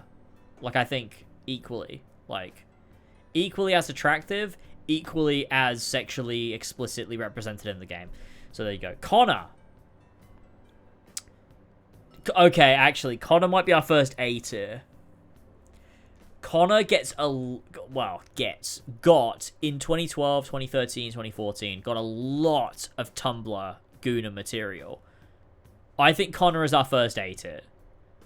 Connor is very, very, for a female Guna, very A tier. And I mean that, like, I'm not just saying, like, female is interchangeable with gay. It's not the same thing. But women on Tumblr love Connor in AC3. He is definitely A tier. Definitely. Okay. Darius. Odyssey's Darius.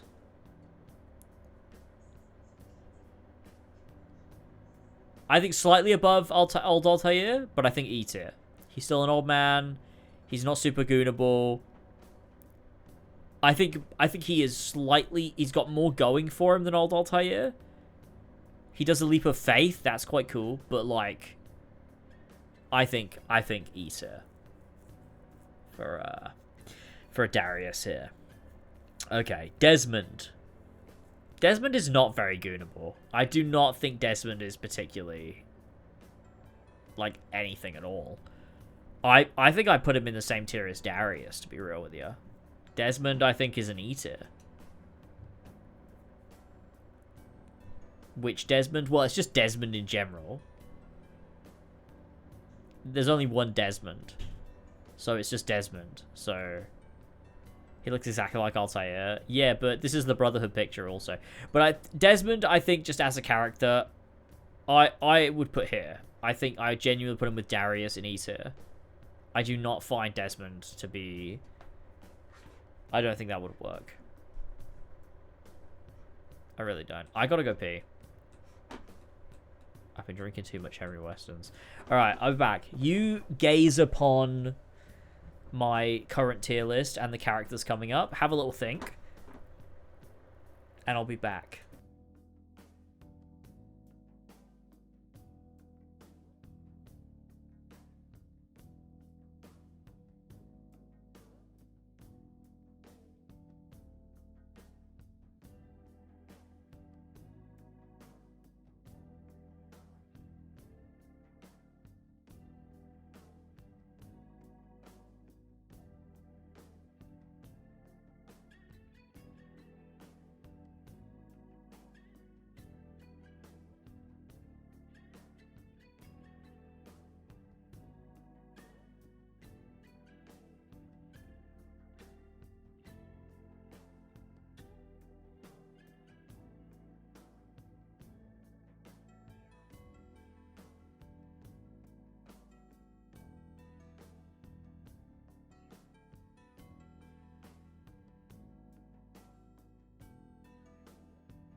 Yo. Okay. Sorry. Also got a Kit Kat. Alright.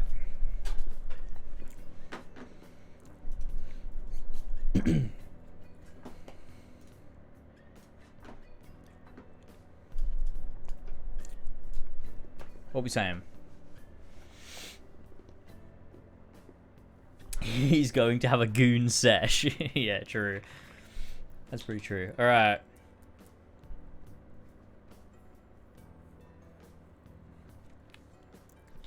Yeah, you're right. This is brain rot. My brain is right away to nothing. Edward. I reckon B tier, probably maybe A tier. Yeah, I'm gonna go A tier. Edward's an A tier, I think easily. I don't think S. I don't think S yet. I think he's same as Connor, like very much Tumblr bait kind of character.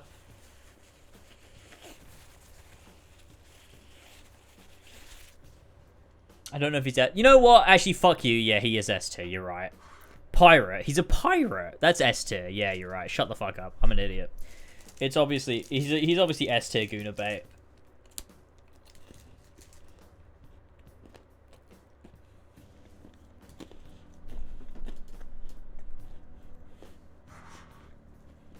Yeah, I think so.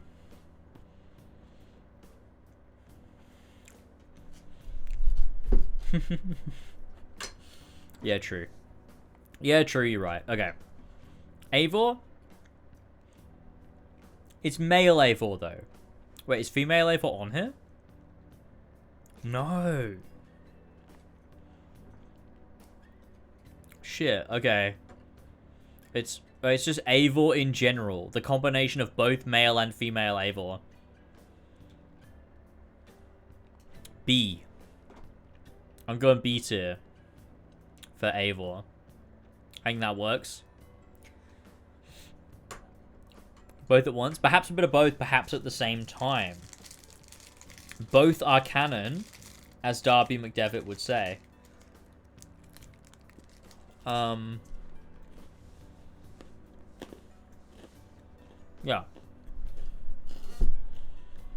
I'm sold on B tier.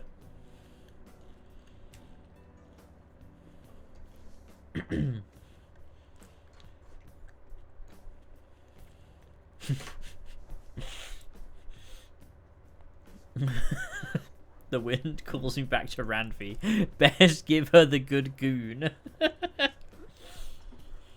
Evie, S tier once again. Evie is an incredibly goonable character. I have seen plenty of Evie Rule 34 goon material in my time. When I was an AC YouTuber, it was the dark times. There was a lot of goonable Eevee material out there. I'll tell you, it was wild. Eevee is S tier.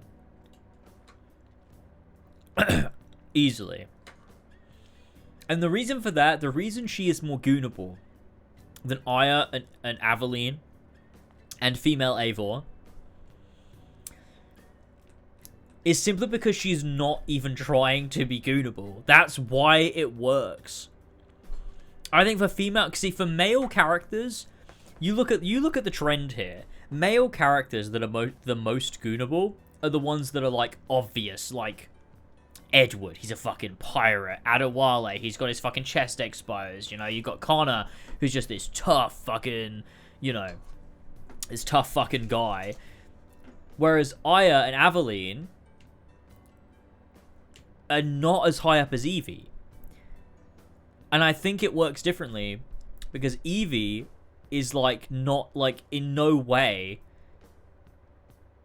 it feels counterintuitive, but somehow it works more, I think, as a character. So I think it's reversed. The male and female spectrums of goonability are the opposite. Anyway, Ezio, Brotherhood Ezio, S tier.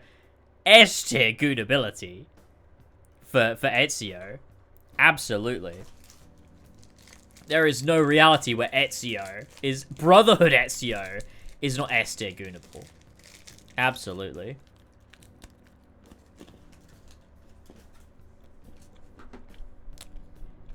Do we even need to discuss? I don't think we do.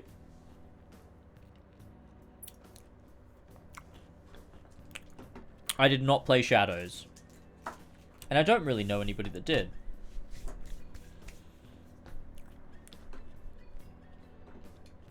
But I think it was bad. Revelations Ezio, I also think S tier. AC2 Ezio, A tier. Because he's less consistent. Because it's 30 years. There's a period of the game, it's not a long period, but there is a period of the game where he is both 0 years old and 17. In which case, not goonable in the slightest. But, you know, there is 95% of the game where he is not those ages. In which case, you know, relatively goonable. It varies. And that's why I think that brings him down. Whereas Brotherhood and Revelations Ezio, yeah, he's good to go.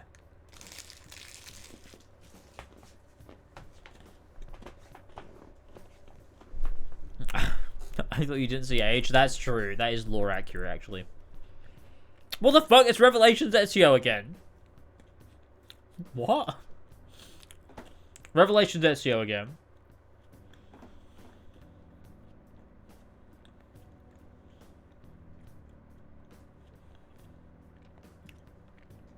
Also Esther. Hatham.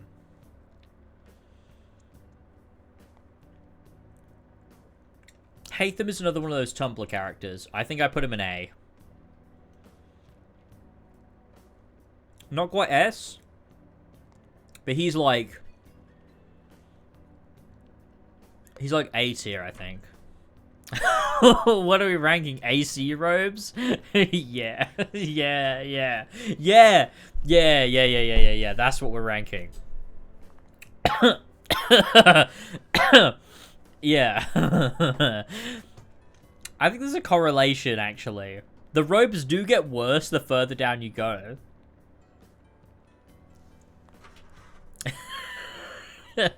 It works, I think. Yeah, I think A tier for Hatham.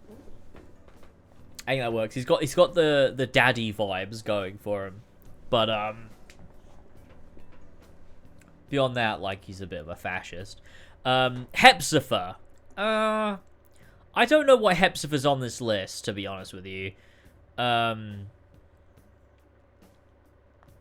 Let's... is Hepzibah goonable? I don't know. I think he'd be... maybe he'd be appealing if you were gay. I don't know, though. Is anyone in here gay or also bi? What, Mac? What's your opinion on Hepzibah?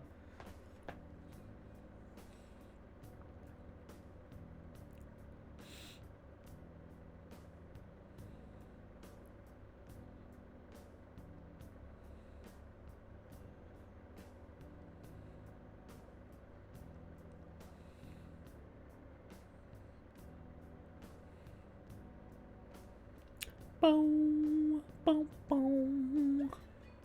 Sorry, give me a sec.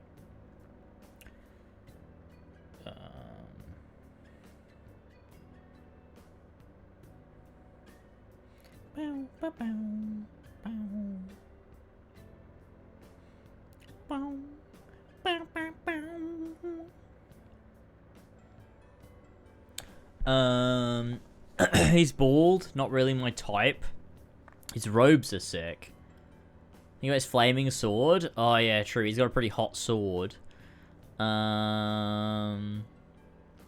He's a pussy hole.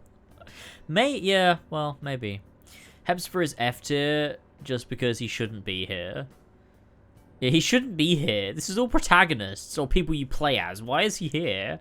Oh, Darius is here too, though. That is weird. He's almost as bad as Desmond. Yeah, I reckon I put him low. Probably not F tier, but maybe E tier.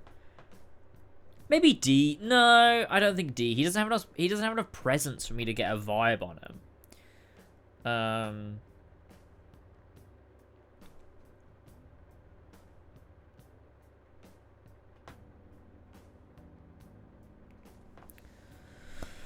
Let's go E tier, I think. Okay.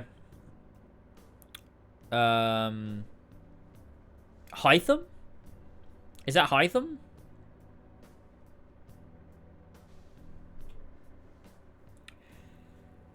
I think I would put Hytham above D. I think I'd go C tier for Hytham. I was telling James off for gooning. No, I was replying to an email. Just in case that was obvious. Just in case that wasn't obvious. In case that, you know, could have been true. I think Hytham, I think C. I don't think as high as B, but I think he's got a lot of charisma. Definitely more than Bassett. Hytham, I think, would work. Jacob?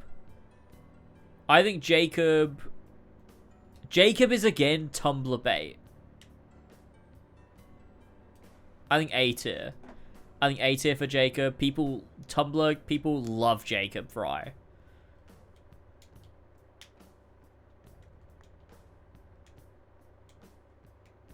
I think that works. Cassandra?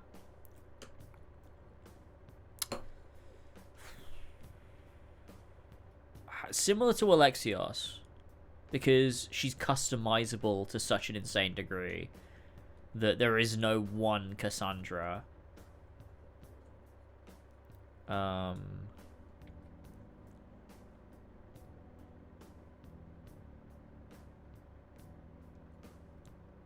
think I'd go C.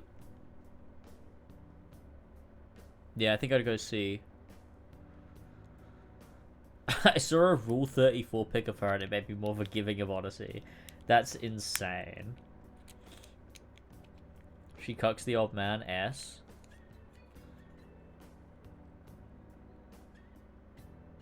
Wasn't here. What's your opinion on Dying Light the Beast?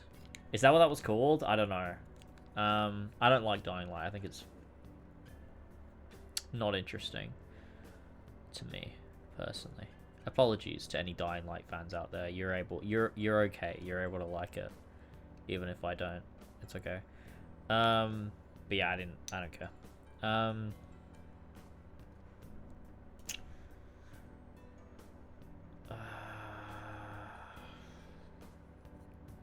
gonna go B tier. The reason being, there is more Cassandra material out there because she's canon.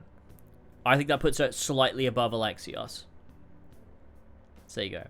James, can you do this the next four pillars? I don't think so. I'm gonna be real with you. I'm the only one that would do this. Actually, George might do this too. I could see George doing this for a laugh as well. Tyler would be actually offended if I suggested to do that. Wait, did you say do this? Wait. Did you say do this to the do this on the 4 pillars next? Wait. Do this for the 4 pillars next. Wait, does that mean for the next 4 pillars podcast? Or rate the 4 pillars out of goonability?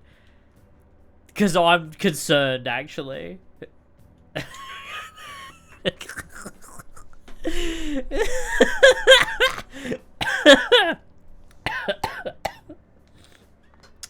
You will never know. Okay. Okay. Naue. Is that a name? Yes, I believe it is. Not very goonable to my knowledge. I don't know a lot about Naue. You know what? Hold on.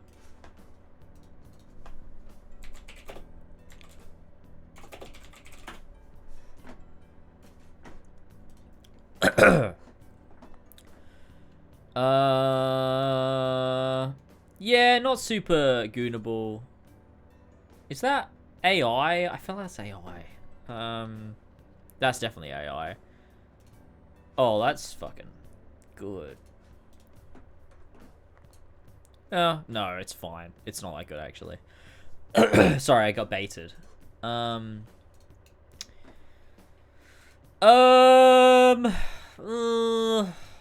don't know. Nah, not goonable at all, really. Let's go D. Yeah. Nah.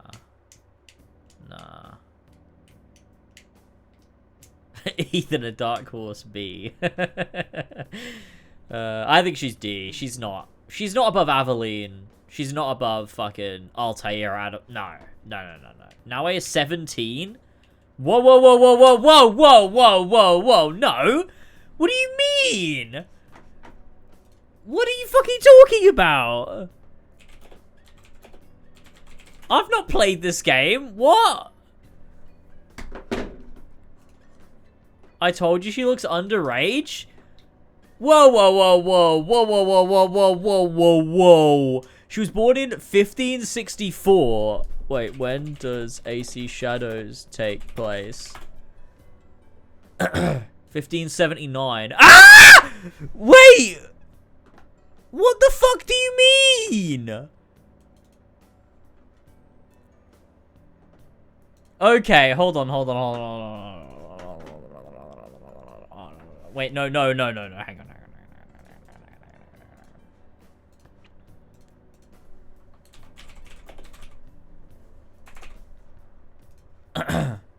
Okay. We're fine. Everything's okay. Wait, she's not... Wait, so 64... She's like... Wait, what? 79?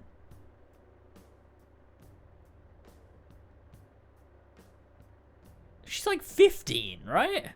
Wait. 4, 5, 6, 7, 8, 9. Yeah, 15. What the fuck? If she was born in 1564 and the game takes place in 1579, she's 15. Is that what I said? That's crazy. Okay. She's underage. Look, I already put her in like fucking D tier because I was like, she's not goonable. So, hey, I guess the game starts at 79. Does it end in 79? Starting in 79.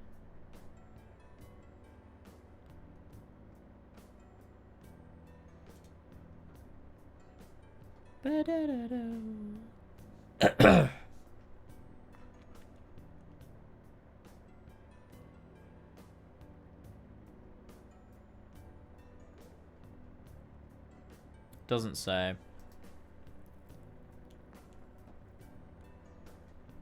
Google now I age.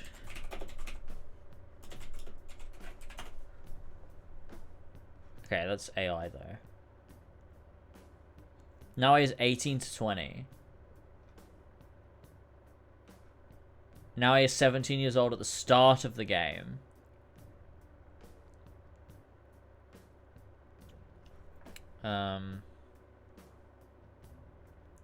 Oh, she's 22 by the end of the game. Okay. I'm keeping her in underage tier, though. I'm not risking that shit.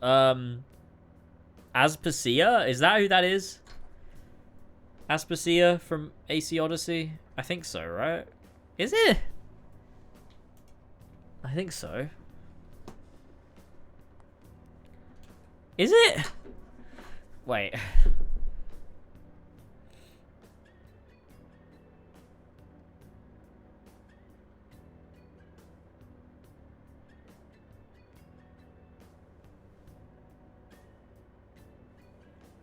Yeah, it is. It is.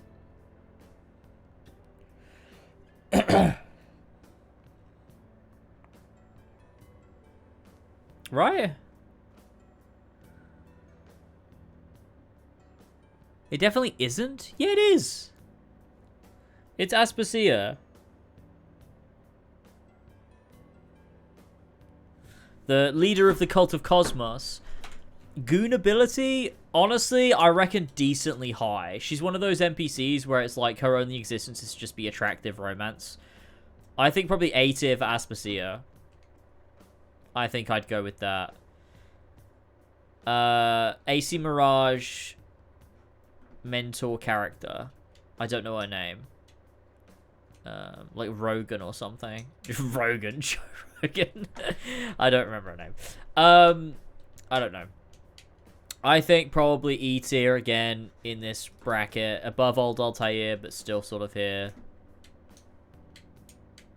I think probably I go with that. Joe Rogan is my favorite character from Mason Mirage. Yeah, same. Same, dude. I agree. I agree. Sorry, I forgot to have YouTube chat up. Roan is her name? Chapel Roan? Oh, Rohan! Her name's Wait, is it Rohan? Like from Lord of the Rings? Rohan? No, shit, I have no idea. I'm putting her there, whatever. Shay Patrick Cormac. I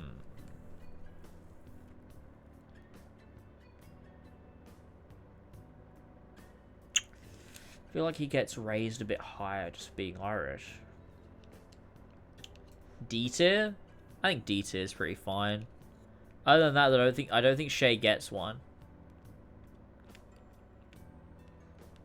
Yasuke. Definitely higher than Naue, that's for sure.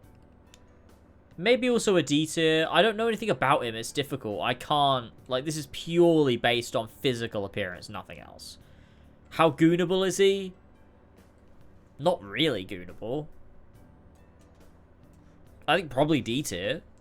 Like, I don't know.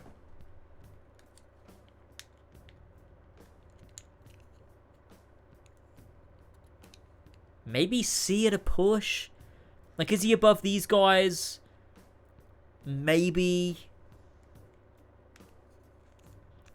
I don't know enough about him. So it's a bit difficult to do this one. But maybe I'd push him up to C. Hytham, Aveline, Alexios.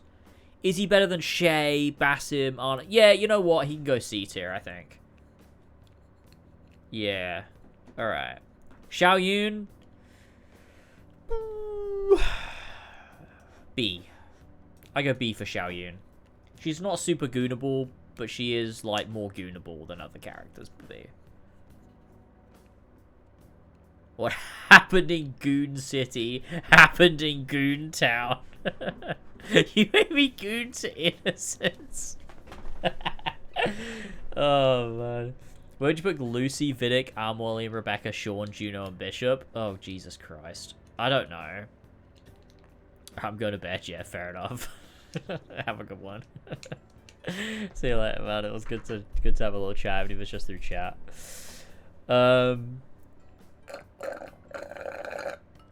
Same. Have a goon one. Okay, have a goon one. That's my gooner list. Shall I tweet it?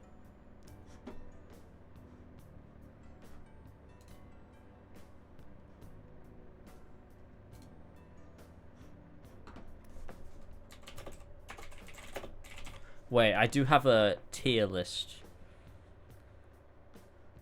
Where is it, though? Is it in here?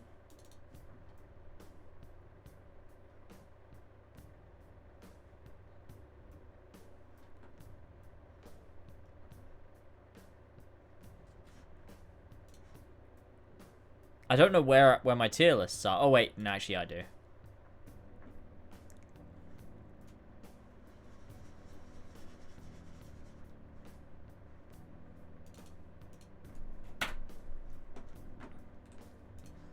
Perfect. I just saw James's porn folder. Cool. I totally have a porn folder on my computer. Okay.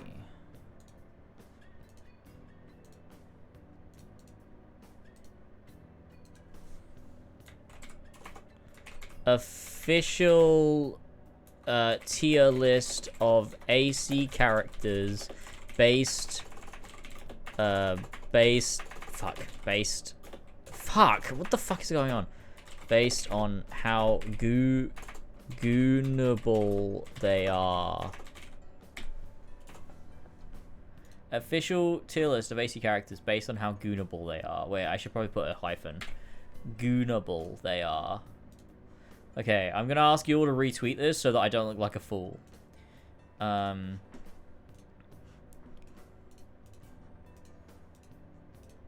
Here you go. I'm typing it in chat.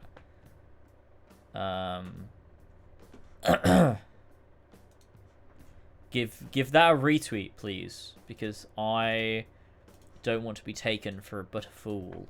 Hold on, I'll put it in YouTube chat too. I'm sorry, YouTube chat, for neglecting you. Thank you. I want this to be a big tweet that everybody loves and likes, and everyone says, wow, that's a great AC related discourse tweet. As an AC fan, I think this is very valuable. Only if you retweet my next tweet. No, shan't. I'll take everybody else's retweets instead. Bow, bow, bow, bow, bow. I'm gonna have to wrap up soon because I have to get up tomorrow morning. I expect more retweets than this. More than 6, please. Give me some more retweets. Unless you don't use Twitter, in which case I understand the situation that you're in. Oh, why is it? It says there's a reply and I can't access it. Wow, that's a great AC-related discourse tweet. Yes! Thank you. Thank you so much.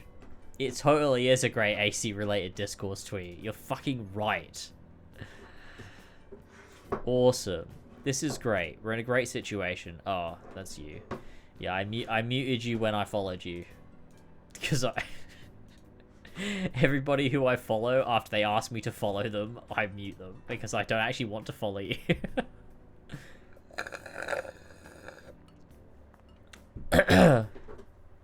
Wonderful! We did it! This is the best moment of my life. Man. I love Assassin's Creed. My sleep schedule is gooned, but some things are worth it. You're dead right. Some things are worth it. I can't be done this. Can't be muted me. Look, you still appear in my thing, like my notifications list, so I still see when you reply. I don't want to see your tweets.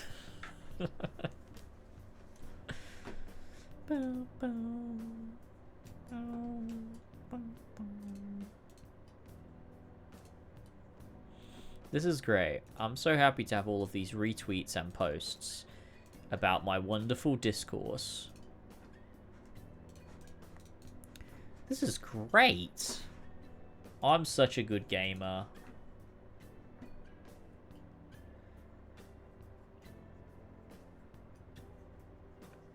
We're about 2 hours that I'm streaming Dark Souls 2 Scholar of the First Sin. Well, the thing is, I'll be there no matter what, because I'm a gamer like that. That's what I do. Do I have... Did that save? Oh, I don't think it did. How do you save a, thing? Oh, save or download. Here we go. Yeah. AC Guna tier list. There we go. Save. Alright, cool. Cool. That was scary for a minute. I thought I hadn't saved it to my account, but we're good. I saved it to my account. Wait, shit. The Xbox event. Fuck. Wait, what do you mean? Oh, yeah. Alright, see you, Nikip. Thank you so much for gaming with us. Yeah, Xbox is on Sunday, so...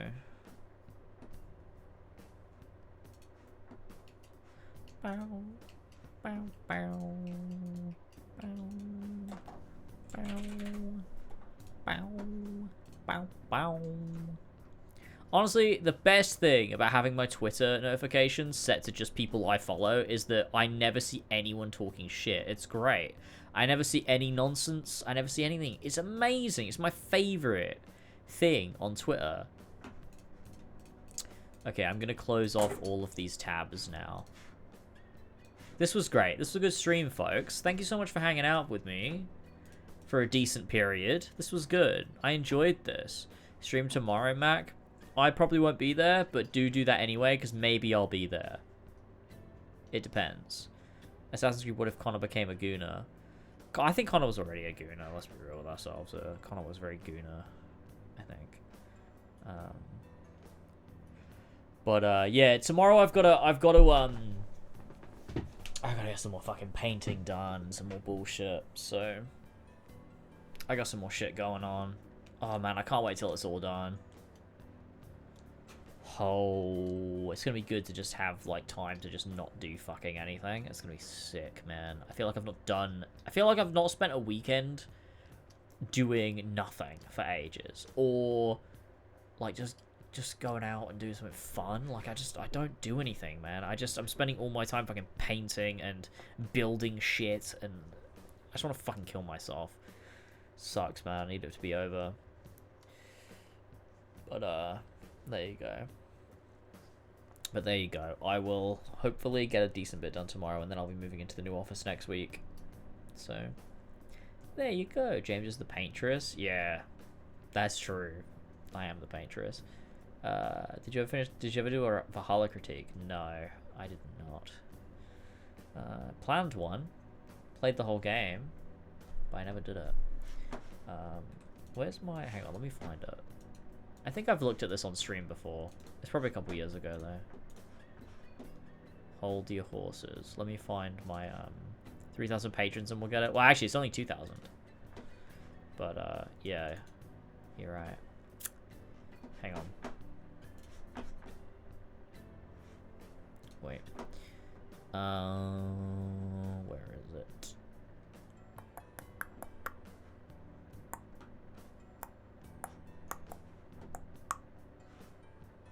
Where is it?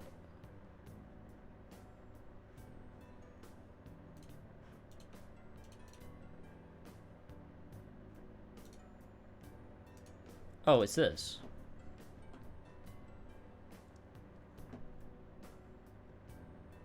Oh, that's interesting. This was all my notes across my playthrough.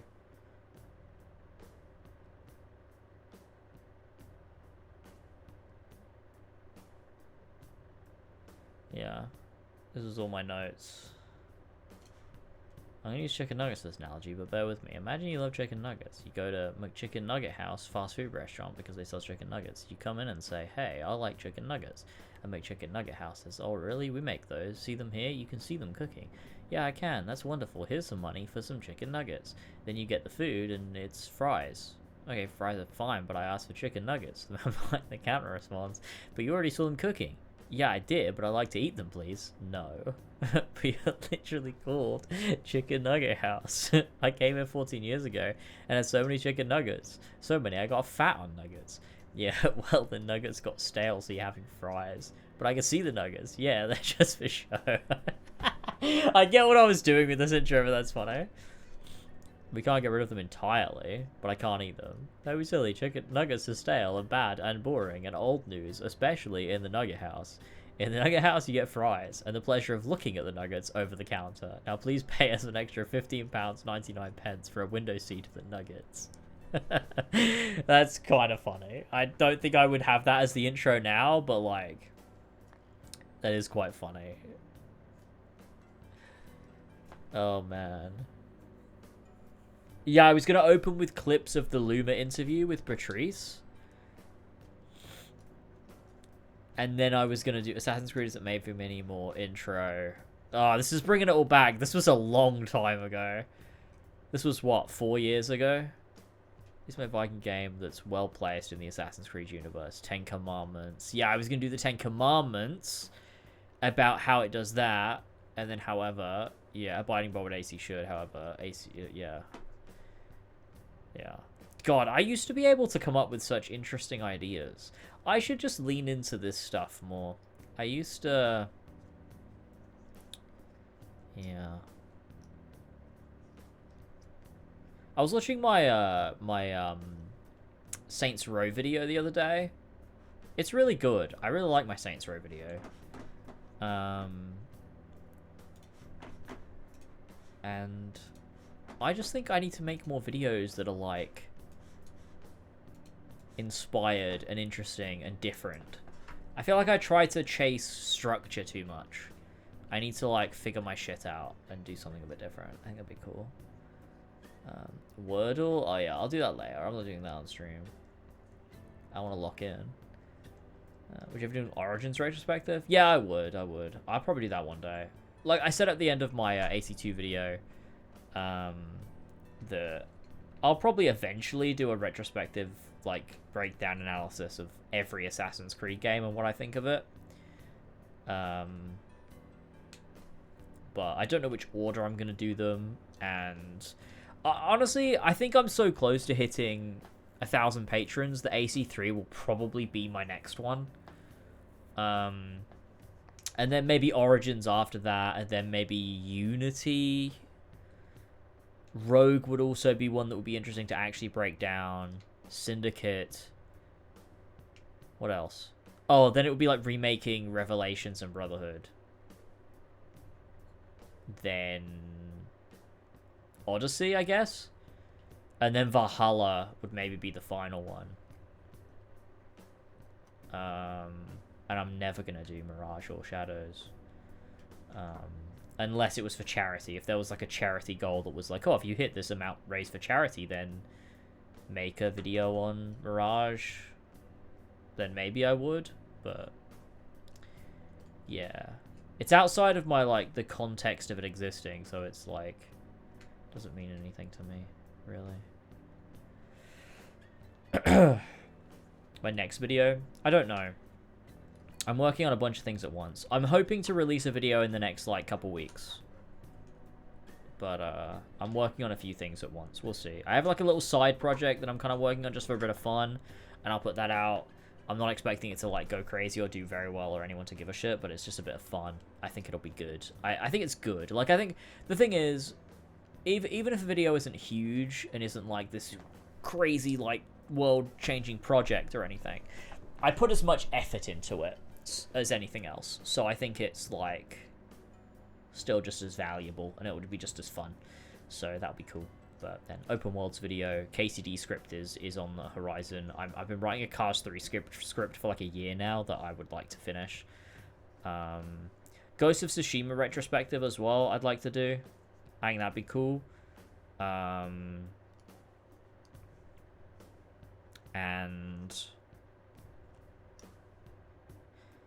I think if we see Tomb Raider at Xbox, maybe I'll make that Tomb Raider video finally. I'm unsure. But we'll see. Odyssey Broke Me is one of my favorite YouTube videos of all time. I mean, it's a video that came out, that's for sure. It definitely is a video that came out. It's fine. I think it's pretty good. I made a on Patreon. I made a for anyone who's not on Patreon. Hold on, I'll show you. I made a video. Wait, where is it? In my collections? Yeah. In here, where I've got all my stuff. I made a retrospective on Odyssey Broke Me, where I went back and watched it. It's 2 hours of me. Yo! What's going on, fellas? How are we? It's here. We're doing. I couldn't pause it. I don't know what happened there. Yeah, it's 2 hours of me going back over all of Odyssey Broke Me and breaking down what I liked, what I didn't like. It was actually really fun. I really liked this video. I thought that was good. That was a good old time. I liked it. I mean, I'm really liking what I'm doing on Patreon. I've got so many things here that are just like a bunch of videos that are exclusive to Patreon. Just tons of different things. This was fun. The script graveyard one, that was fun. I really liked that. Going over a bunch of my old scripts and turning them into little mini videos. That was good. But I have lots of things. You know, we've got Jazz Lounge where I had on like Robin and UB Central and White Light and Philip Shabazz from, you know, voice actor of Altair and AC1. That was cool. I got my commentaries as well. Just trying to push people over to Patreon, really. I did one on Sonic the Hedgehog 3, Dark Souls 3. We've got all of the Doctor Who ones, obviously. Cyberpunk, a whole hour and 13 minutes of me talking about Cyberpunk. AC Shadows, but I turned that into a video, so that's not. Yeah, Control. Oh, a review of the Black Flag novel. That was fun. Just on Spider-Verse, 16, Guardians. Yeah, look, Patreon's great. It's good. I'm just trying to get us to 1,000 so I can make the AC3 video and it can be off of my radar of things I might have to do. But yeah, no. I appreciate everybody over there. It's good stuff. It's good gaming. Anyway, I'm gonna call it a day here. I'm gonna call it a day. What's your favorite project you've worked on overall? Oh wait, that's actually a really good question. It's my homesick video. That's absolutely my favorite video I've ever worked on. I'm homesick for a place I can never visit. That is my absolute favorite project. Wait, if you've not seen it, which, I mean, you've all probably seen it, but like this is my favorite video I've ever made. I love this video so much. Definitely my favorite video of all time. It's such a good video. I love it. I loved it. I loved making it. I loved working on it. I loved putting it together. It was wonderful. Hey, that's me. That's my stream. But yeah. Alright, I am going to call it here. I'm going to wrap things up and go fucking... I think I'm kind of hungry. And then I'll sleep. Tomorrow I've got shit to do, but I'll see you Sunday. So, thank you for hanging out with me. Thank you for joining me. It's been a fun time. And I will see you Sunday for Xbox's event. The, Xbox... I don't know what it is. The Xbox, like, State of Gaming. I don't know what the fuck they call their events. But we'll be there for that. That'll be fun. And then after that, I'll be moving into my new office and I'll be back to streaming. I'm thinking the first thing I want to do is, obviously, I want to play Persona 4. That's like a big thing, is playing Persona 4. But I think before that, because I'm also going away at the end of June, so I think what I might do is when I move into my new office and I'm all set up, I'll do a marathon of Saints Row. That'll be fun. And then we'll just blitz through every Saints Row, have a fucking laugh, talk some shit. Then I'll go away, you know, have a bit of a break and everything. And then I'll come back and we will lock into Persona 4. I think that'll be good. To finally get back to streaming, to finally have a series, to just like be able to like hang out and just chat and talk shit and just vibe. I think that'll be great. So that's my plan. But for now, I will be gaming for sure. And by that I mean doing things that are important. I just played a few Saints Rows today to test some discs. Classic. Which ones? Saints Row 2 is the best. Saints Row 1 is great though as well. So you play Death Stranding 2 later. I mean, I'll probably play it. Well, actually, no, I won't be playing it on release because I'm going away the day it fucking comes out. So I will be away when Death Stranding 2 is out. So I'll probably start it and be playing Death Stranding 2 when I get back. It'll be like my first project, my first like thing that I'm playing, you know, when I get back. I'll immediately boot it up and get into it. But yeah, so I will miss the release of Death Stranding. But, it's fine. It's fine. It's whatever. Are we going to see you stream regular again? Yeah, I'm looking forward to getting back to streaming again. I've missed being a streamer. Like, I think I was, like, last year in 2023, like, in 2022 as well, I was, like, very much YouTuber and streamer. And now I'm just, like, I make videos and kind of sometimes stream. But I would like to get back to streaming and doing bits again. It was fun. It was good. I like playing Persona 3. I like doing Metaphor. You know, I love doing the Final Fantasy games. You know, as much as there was ups and downs, that was a great time for streaming. I really enjoyed all that stuff. So, and all the 7 compilation shit, that was fucking fun. I mean, I'll be back like when 7 Remake Part 3 comes out. You best believe I'll be fucking back to that shit. It's my whole thing now. But that'll also be when I'm working on the video and stuff, and I'll have to get the plat for all of them, and it'll be a whole thing, but it's whatever. Anyway, no, I will fucking end it here. Thank you, everyone. I'll see you next time. It's been good. I'll see you on Sunday. Bye-bye, gamers. See ya.